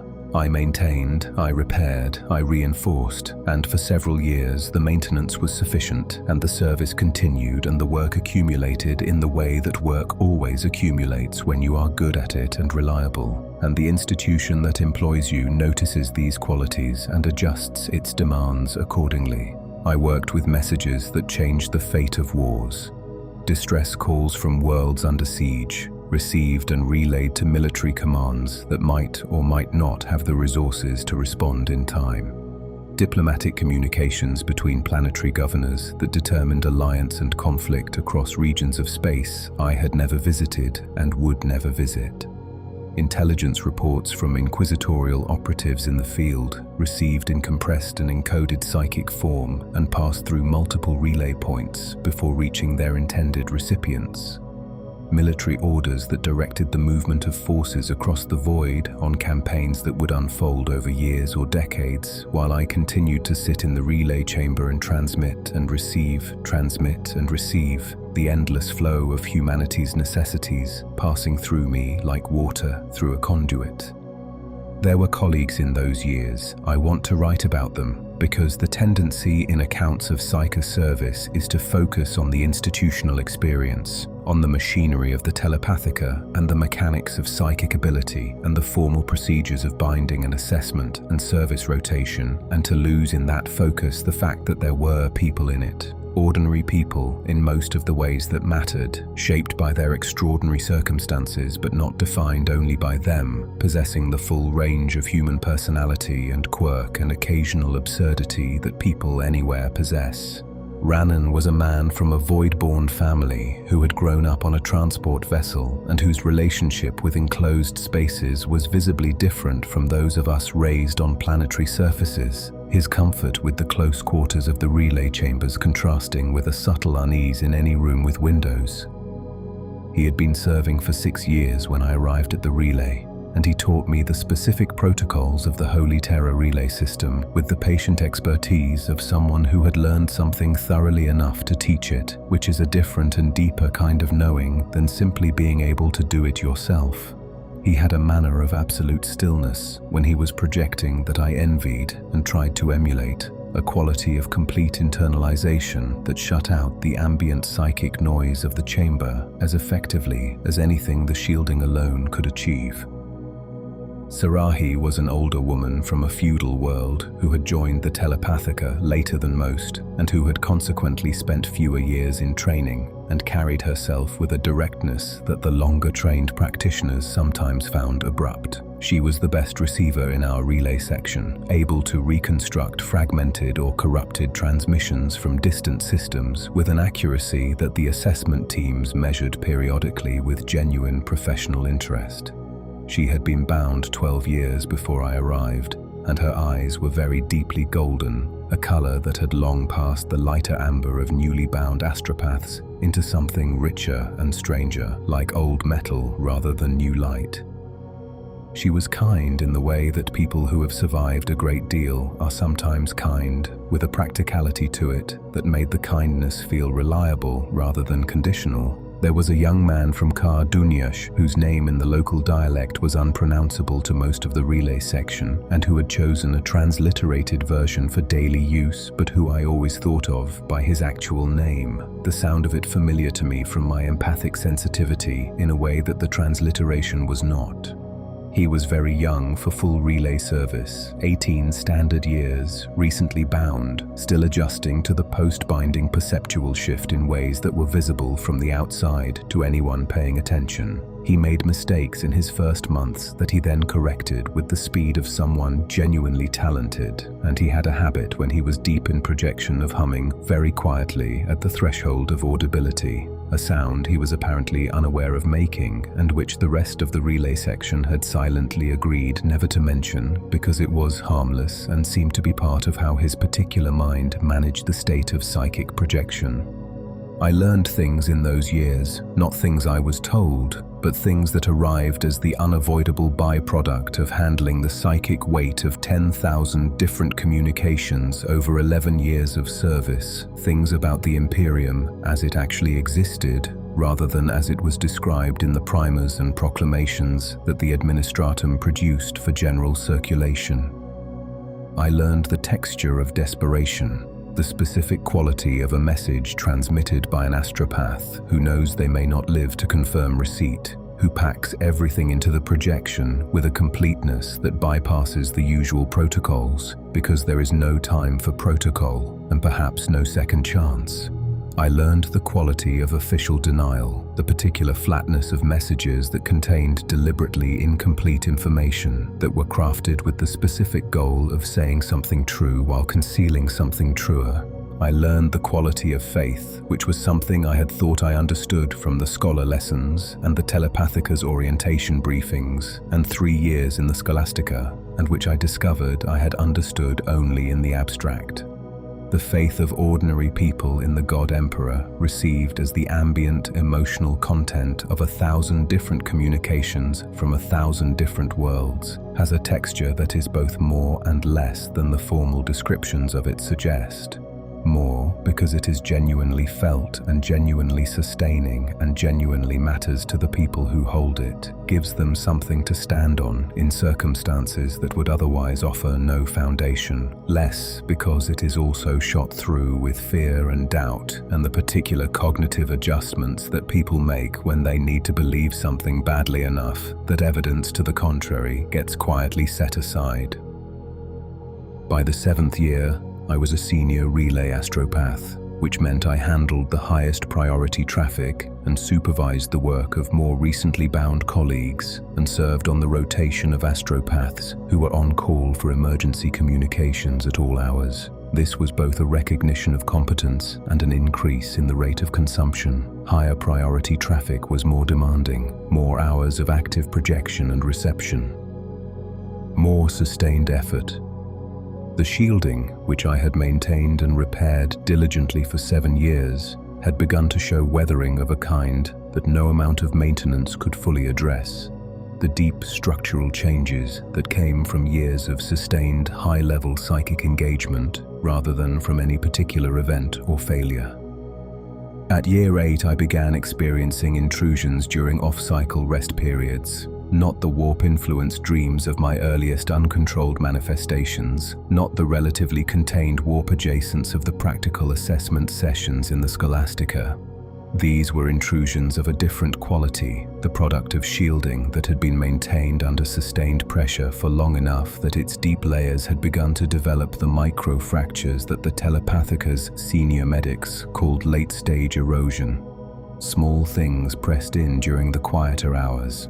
Not the organized, deliberate attention of warp entities. The shielding was still sufficient to manage that. More like the passive ambient presence of the immaterium, pushing through the worn places and settling into the mental space with the casual comfort of something that considers itself entitled to be there. At year 8, I began experiencing intrusions during off-cycle rest periods. Not the warp-influenced dreams of my earliest uncontrolled manifestations, not the relatively contained warp adjacents of the practical assessment sessions in the Scholastica. These were intrusions of a different quality, the product of shielding that had been maintained under sustained pressure for long enough that its deep layers had begun to develop the microfractures that the Telepathica's senior medics called late-stage erosion. Small things pressed in during the quieter hours. Not the organized, deliberate attention of warp entities. The shielding was still sufficient to manage that.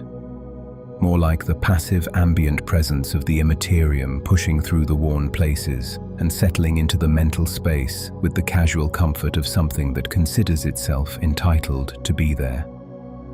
The intrusions were not experiences in any rich narrative sense. They did not come as visions or voices or the dramatic hallucinations that popular imperial literature tended to associate with warp corruption. They came as feelings, as emotional impressions, as a quality of wrongness applied to things that were perfectly ordinary from outside the affected consciousness. I would be sitting in the relay chamber between projection sessions, reviewing message cues with the focused half-attention of long practice, and the stone surface of the chamber wall would feel momentarily as though it contained something behind it. Not structurally, not anything a geologist would detect, but psychically, as though the dense rockcrete had become temporarily transparent to the psychic perception that had replaced my physical sight, and the transparency showed something that was not quite the stone I expected on the other side. This lasted seconds, not minutes. It resolved cleanly. The shielding reasserted, and the wall was stone again, and there was nothing behind it that was not stone, and whatever services ran through the wall in the standard architecture of the palace complex. But the momentary transparency was enough to leave a trace, enough to remind me of what was wearing at the edges of my carefully maintained defenses, enough to require the kind of effortful reinforcement that was itself a drain on the same resources that were being slowly depleted by years of service. The Telepathica's senior medics were thorough and professional and not unkind when they came to perform the periodic erosion assessments that my service record now flagged as requiring additional frequency. They were also honest in the way of medical professionals who have long since learned that pretending things are better than they are serves no one, which is to say, they told me clearly what the assessment data showed and what it projected over the near-term service horizon. The deep shielding was weathered beyond the point of full repair. This was not a failure on my part and was not the result of any specific event or error. It was simply the accumulated consequence of sustained high-level psychic engagement over a number of years that represented a period of exceptional service by any formal metric. They said this last part with the careful tone of people acknowledging something that was both a compliment and a diagnosis. I reported this to the Telepathica's senior medici officers as the protocol required. They conducted assessments and confirmed the erosion at the level I had estimated and adjusted my service rotation to reduce the load. I continued to serve at a somewhat reduced intensity with somewhat reduced expectations, with the knowledge present in the background of every working session that the erosion would continue regardless of the reduction in load. That the question was not whether but when, and that when was no longer as distant as it had once been. The final years are not dramatic.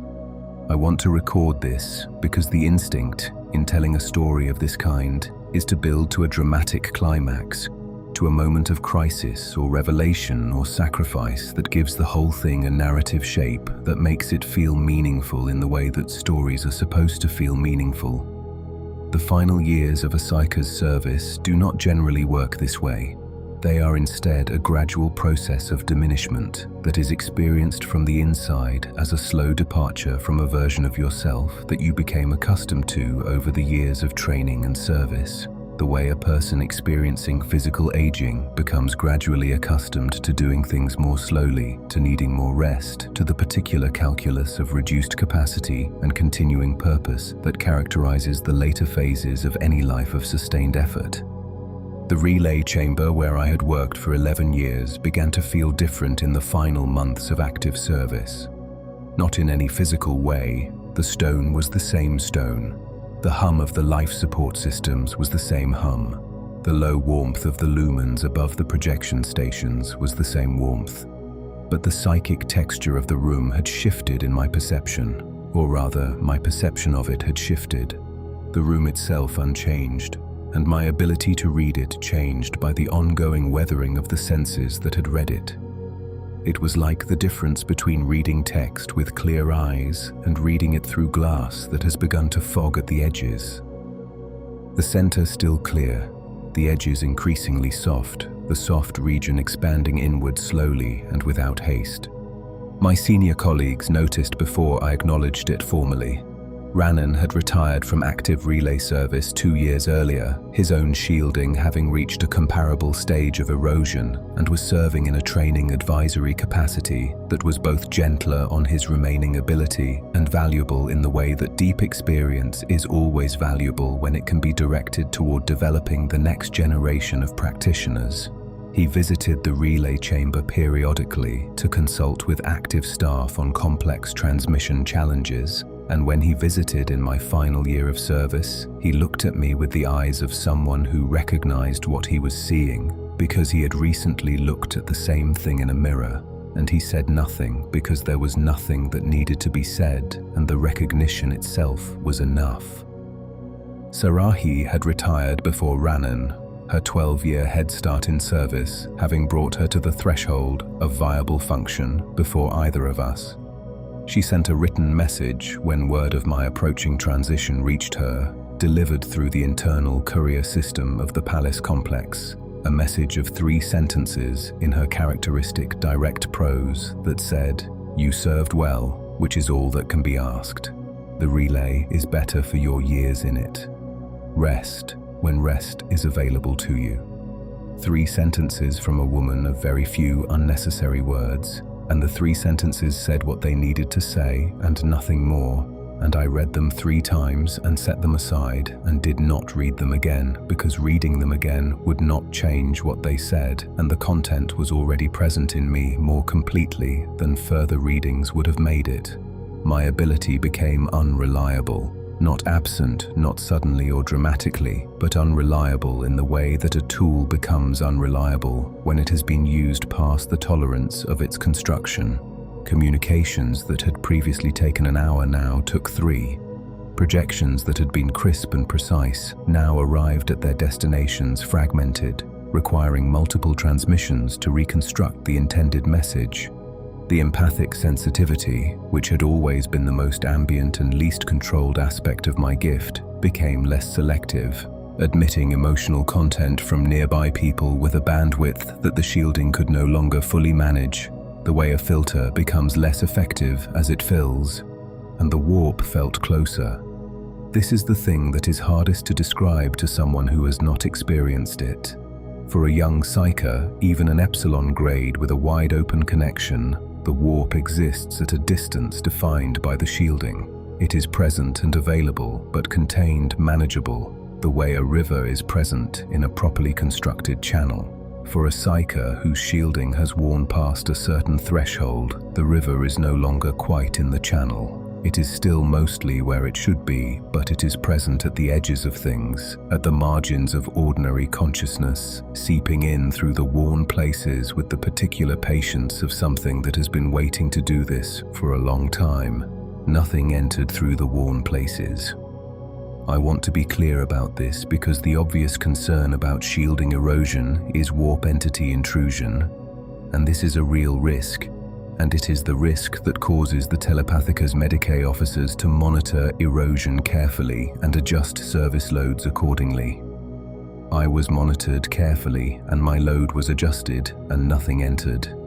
But the sense of proximity to the warp was nonetheless altered in ways that were not comfortable and were not entirely manageable. A constant low-level awareness of the immaterium that went beyond what it had been when the shielding was fully intact. A presence at the borders of my mind that was not the deliberate attention of any entity, but was simply the ambient vast weight of the warp itself, reminding me of its existence with the persistence of something that does not need to hurry. I thought about many things in those final years of reduced service. About Caldris Secundus, and the 47th level, and the grey grease-smelling hab where a pot had flown off a stove one ordinary afternoon, and everything had changed. About Ala, 7 years old and small and quiet from her agri-world, and what had become of her after we had been sorted into different dormitory blocks on the Void's testimony. About Priya from the processing center, who had explained the facts of our situation with the particular courage of someone choosing honesty over kindness. About the boy who did not speak, and Yessa who had died in training, and the senior binding officer in the chamber with thousands of names on the walls. About Master Severa and her 40 years of golden eyes, and her hand on my shoulder saying sleep well, and me not sleeping well, and the fact that not sleeping well had turned out to be appropriate given what the night before a soul binding actually entailed. I thought about Rannin and his void-born stillness, and the way he had taught the relay protocols with the generosity of someone who understood that knowledge shared was more valuable than knowledge hoarded. I thought about Sarahi and the deep gold of her eyes after 12 years of service, and the accuracy with which she reconstructed corrupted transmissions, the patient precision of someone who had made excellence out of necessity, and necessity into something that looked very much like vocation. I thought about the young man from Karduniash and his near-inaudible humming during projection, and whether he had continued to serve after my rotation changed, and whether his shielding had held better than mine, or had succumbed in its own time to its own particular weathering. I thought about the 1,000 souls per day. I thought about them frequently in the final years, in a way that I had not when I was fully engaged with service, when the demands of the work occupied enough of my attention to leave less room for the kind of dwelling contemplation that reduced activity permits. 1,000 souls per day for 10,000 years is a number that the mind can do the arithmetic on without truly comprehending what the arithmetic means.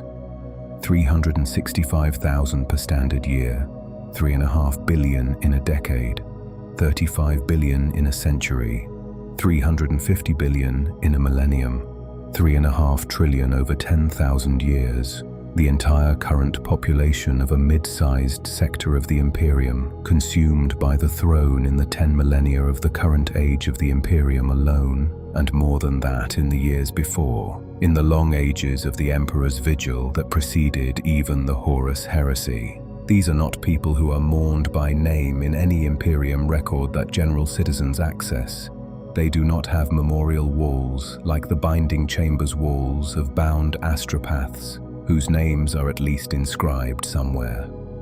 The choir members who burned through their psychic potential in 2-year cycles and were consumed by the throne are recorded in the Telepathica's internal archives, but the archives are sealed, and the records are administrative rather than memorial in character, noting the start and end dates of a Psyker's choir service and the assessed contribution of their psychic output to the Astronomican's measured output during the period, expressed in units that reduce the immeasurable to something that can be entered into a data slate and cross-referenced against operational requirements. I have thought about this a great deal, whether it is better to be noted and forgotten or to be unnoticed and unconsumed, whether the record matters when there is no one to read it who will understand what it means, whether understanding what it means changes anything about the fact of it. I have not resolved these questions. I do not expect to.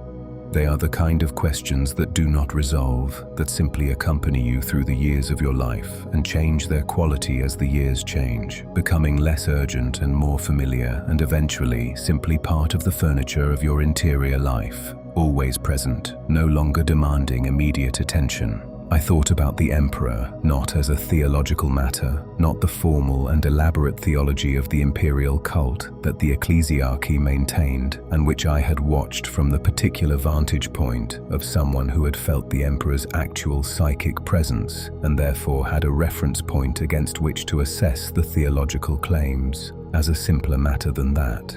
I thought about what it was to be what he was, to have been what he had been in all the long years before the heresy, to have chosen a golden throne over death, knowing what that choice entailed, knowing what 10,000 years of that choice would cost, not just in the personal suffering of the being on the throne, but in the daily 1,000 souls required to sustain that suffering as something useful rather than simply terminal. I do not know whether he chose it the way we understand choice. I do not know whether he is still in any meaningful sense choosing it, or whether what began as a choice has become something else after 10,000 years, something that no longer has the quality of choice because the alternatives have long since ceased to be available. These are questions that the Imperium's theology answers with certainty in one direction, and that my own experience as someone who has been touched by his psychic presence answers with something far less certain. What I know is what I felt in the binding chamber. I know he was there. I know he was vast beyond any measure I had for vastness. I know he touched me with something that was not warmth and not indifference, but something in between. Something that I have not found a word for in any language I have access to. I know that what burns at the center of the Astronomican is real, and I know what it costs. And I know that I was part of the cost, not the most expensive part, not the 1,000 per day consumed by the choir over 10,000 years, but a part nonetheless, one of the millions of Psykers who have passed through the black ships and the Scholastica and the binding chambers, and the years of service and the eventual diminishment, each one contributing their specific quantum of psychic energy to the vast and ancient machine that keeps the Imperium running until they have nothing left to contribute and the machine turns to the next one. This is not tragedy in the way that stories usually describe tragedy. It does not have the shape of tragedy. It has the shape of process, of mechanism, of the large-scale indifferent working of something that is too big and too old and too necessary to be concerned with the individual human experience of being part of it. The Imperium is not cruel to its Psykers the way a person is cruel, with deliberate intent and personal malice. It is indifferent to us the way weather is indifferent, the way the void is indifferent, with the simple impersonality of something that will use whatever resources are available to sustain its functioning and will not apologize for the using. The Imperial Primers say, a Psyker in service to the Emperor dies in the greatest honor the Imperium can bestow. This is true in its way. It is also the kind of truth that is best appreciated from a distance. Up close, the honor looks very much like what it is, which is a person's mind and life being consumed by a process that needs the consuming and cannot be stopped and would not stop even if it could, because the alternative is the Astronomican going dark and the fleets losing their way in the warp and the communication network falling silent and the Imperium, for all its cruelty and its corruption and its 10,000-year accumulation of institutional failure, simply ceasing to be. The Imperium cannot cease to be. This is the thing that the Primers are correct about, not because it is perfect or just or worthy of what it costs to maintain it, but because it is all that stands between humanity and the infinite darkness of a universe that is not empty, not at all, that is full of things that are older than humanity and indifferent to its existence or actively hostile to it, and that the Imperium's very existence, corrupted and compromised as it is, provides the minimal structure within which the species continues. This is the reason the Psykers burn. This is the reason the Astronomican blazes. This is the reason the Emperor endures on his golden throne, in whatever condition 10,000 years of this kind of endurance produces. The reason is not glory. The reason is not honor, not in any way that the word usually implies. The reason is necessity of the most fundamental and irreducible kind. The kind that does not ask whether you agree with it. The kind that does not care whether you are frightened of it. The kind that has been operating for 10,000 years on the fuel of human sacrifice and will continue to operate for as long as the fuel lasts and the throne holds and the Emperor endures. I have served. I have been consumed partially, in the way that all Psykers in long service are partially consumed, and I am what remains. What remains is enough. What remains sits in a quiet room in a section of the palace complex that has been designated for retired astropathic service personnel, and what remains uses the psychic perception that replaced physical sight after the binding to navigate this room and the corridors beyond it, and what remains still feels the Astronomican burning, will always feel it burning until the feeling stops, and knows what that burning means, and what it costs, and what it is for. I was Theodan Voss. I was born in a hab on the 47th level of Hive Caldris, on a grey and miserable world that I have not seen in 50 years and will not see again. I was different from the beginning, and the difference was noticed, and I was collected, and I was processed, and I was trained, and I was bound, and I served. And the service was real, and the sacrifice was real, and the Astronomican still burns, and the ships still find their way across the void, and the Imperium still stands. The room I sit in now is quiet in the way that rooms deep within the palace complex are quiet, which is to say that it is never truly silent. The palace is too vast and too inhabited and too ancient for silence, but the sounds that reach this room are distant enough to have lost their specificity, become a general low resonance rather than the identifiable noises of machinery and human activity that they are at their source. It is a comfortable room by the standards available to retired Telepathica personnel. The furniture is functional and not beautiful, and has the quality of furniture that has been here for a long time and will be here for a long time after I am not. Serving one retired practitioner after another, with the patient indifference of things that outlast the people who use them. I feel the Astronomican from here. I will always feel it from here, at this distance, within this planet's psychic sphere. It is part of the texture of existing on Holy Terra now, the way the low hum of the life support is part of the texture of existing in this room, always present, never demanding conscious attention, simply there.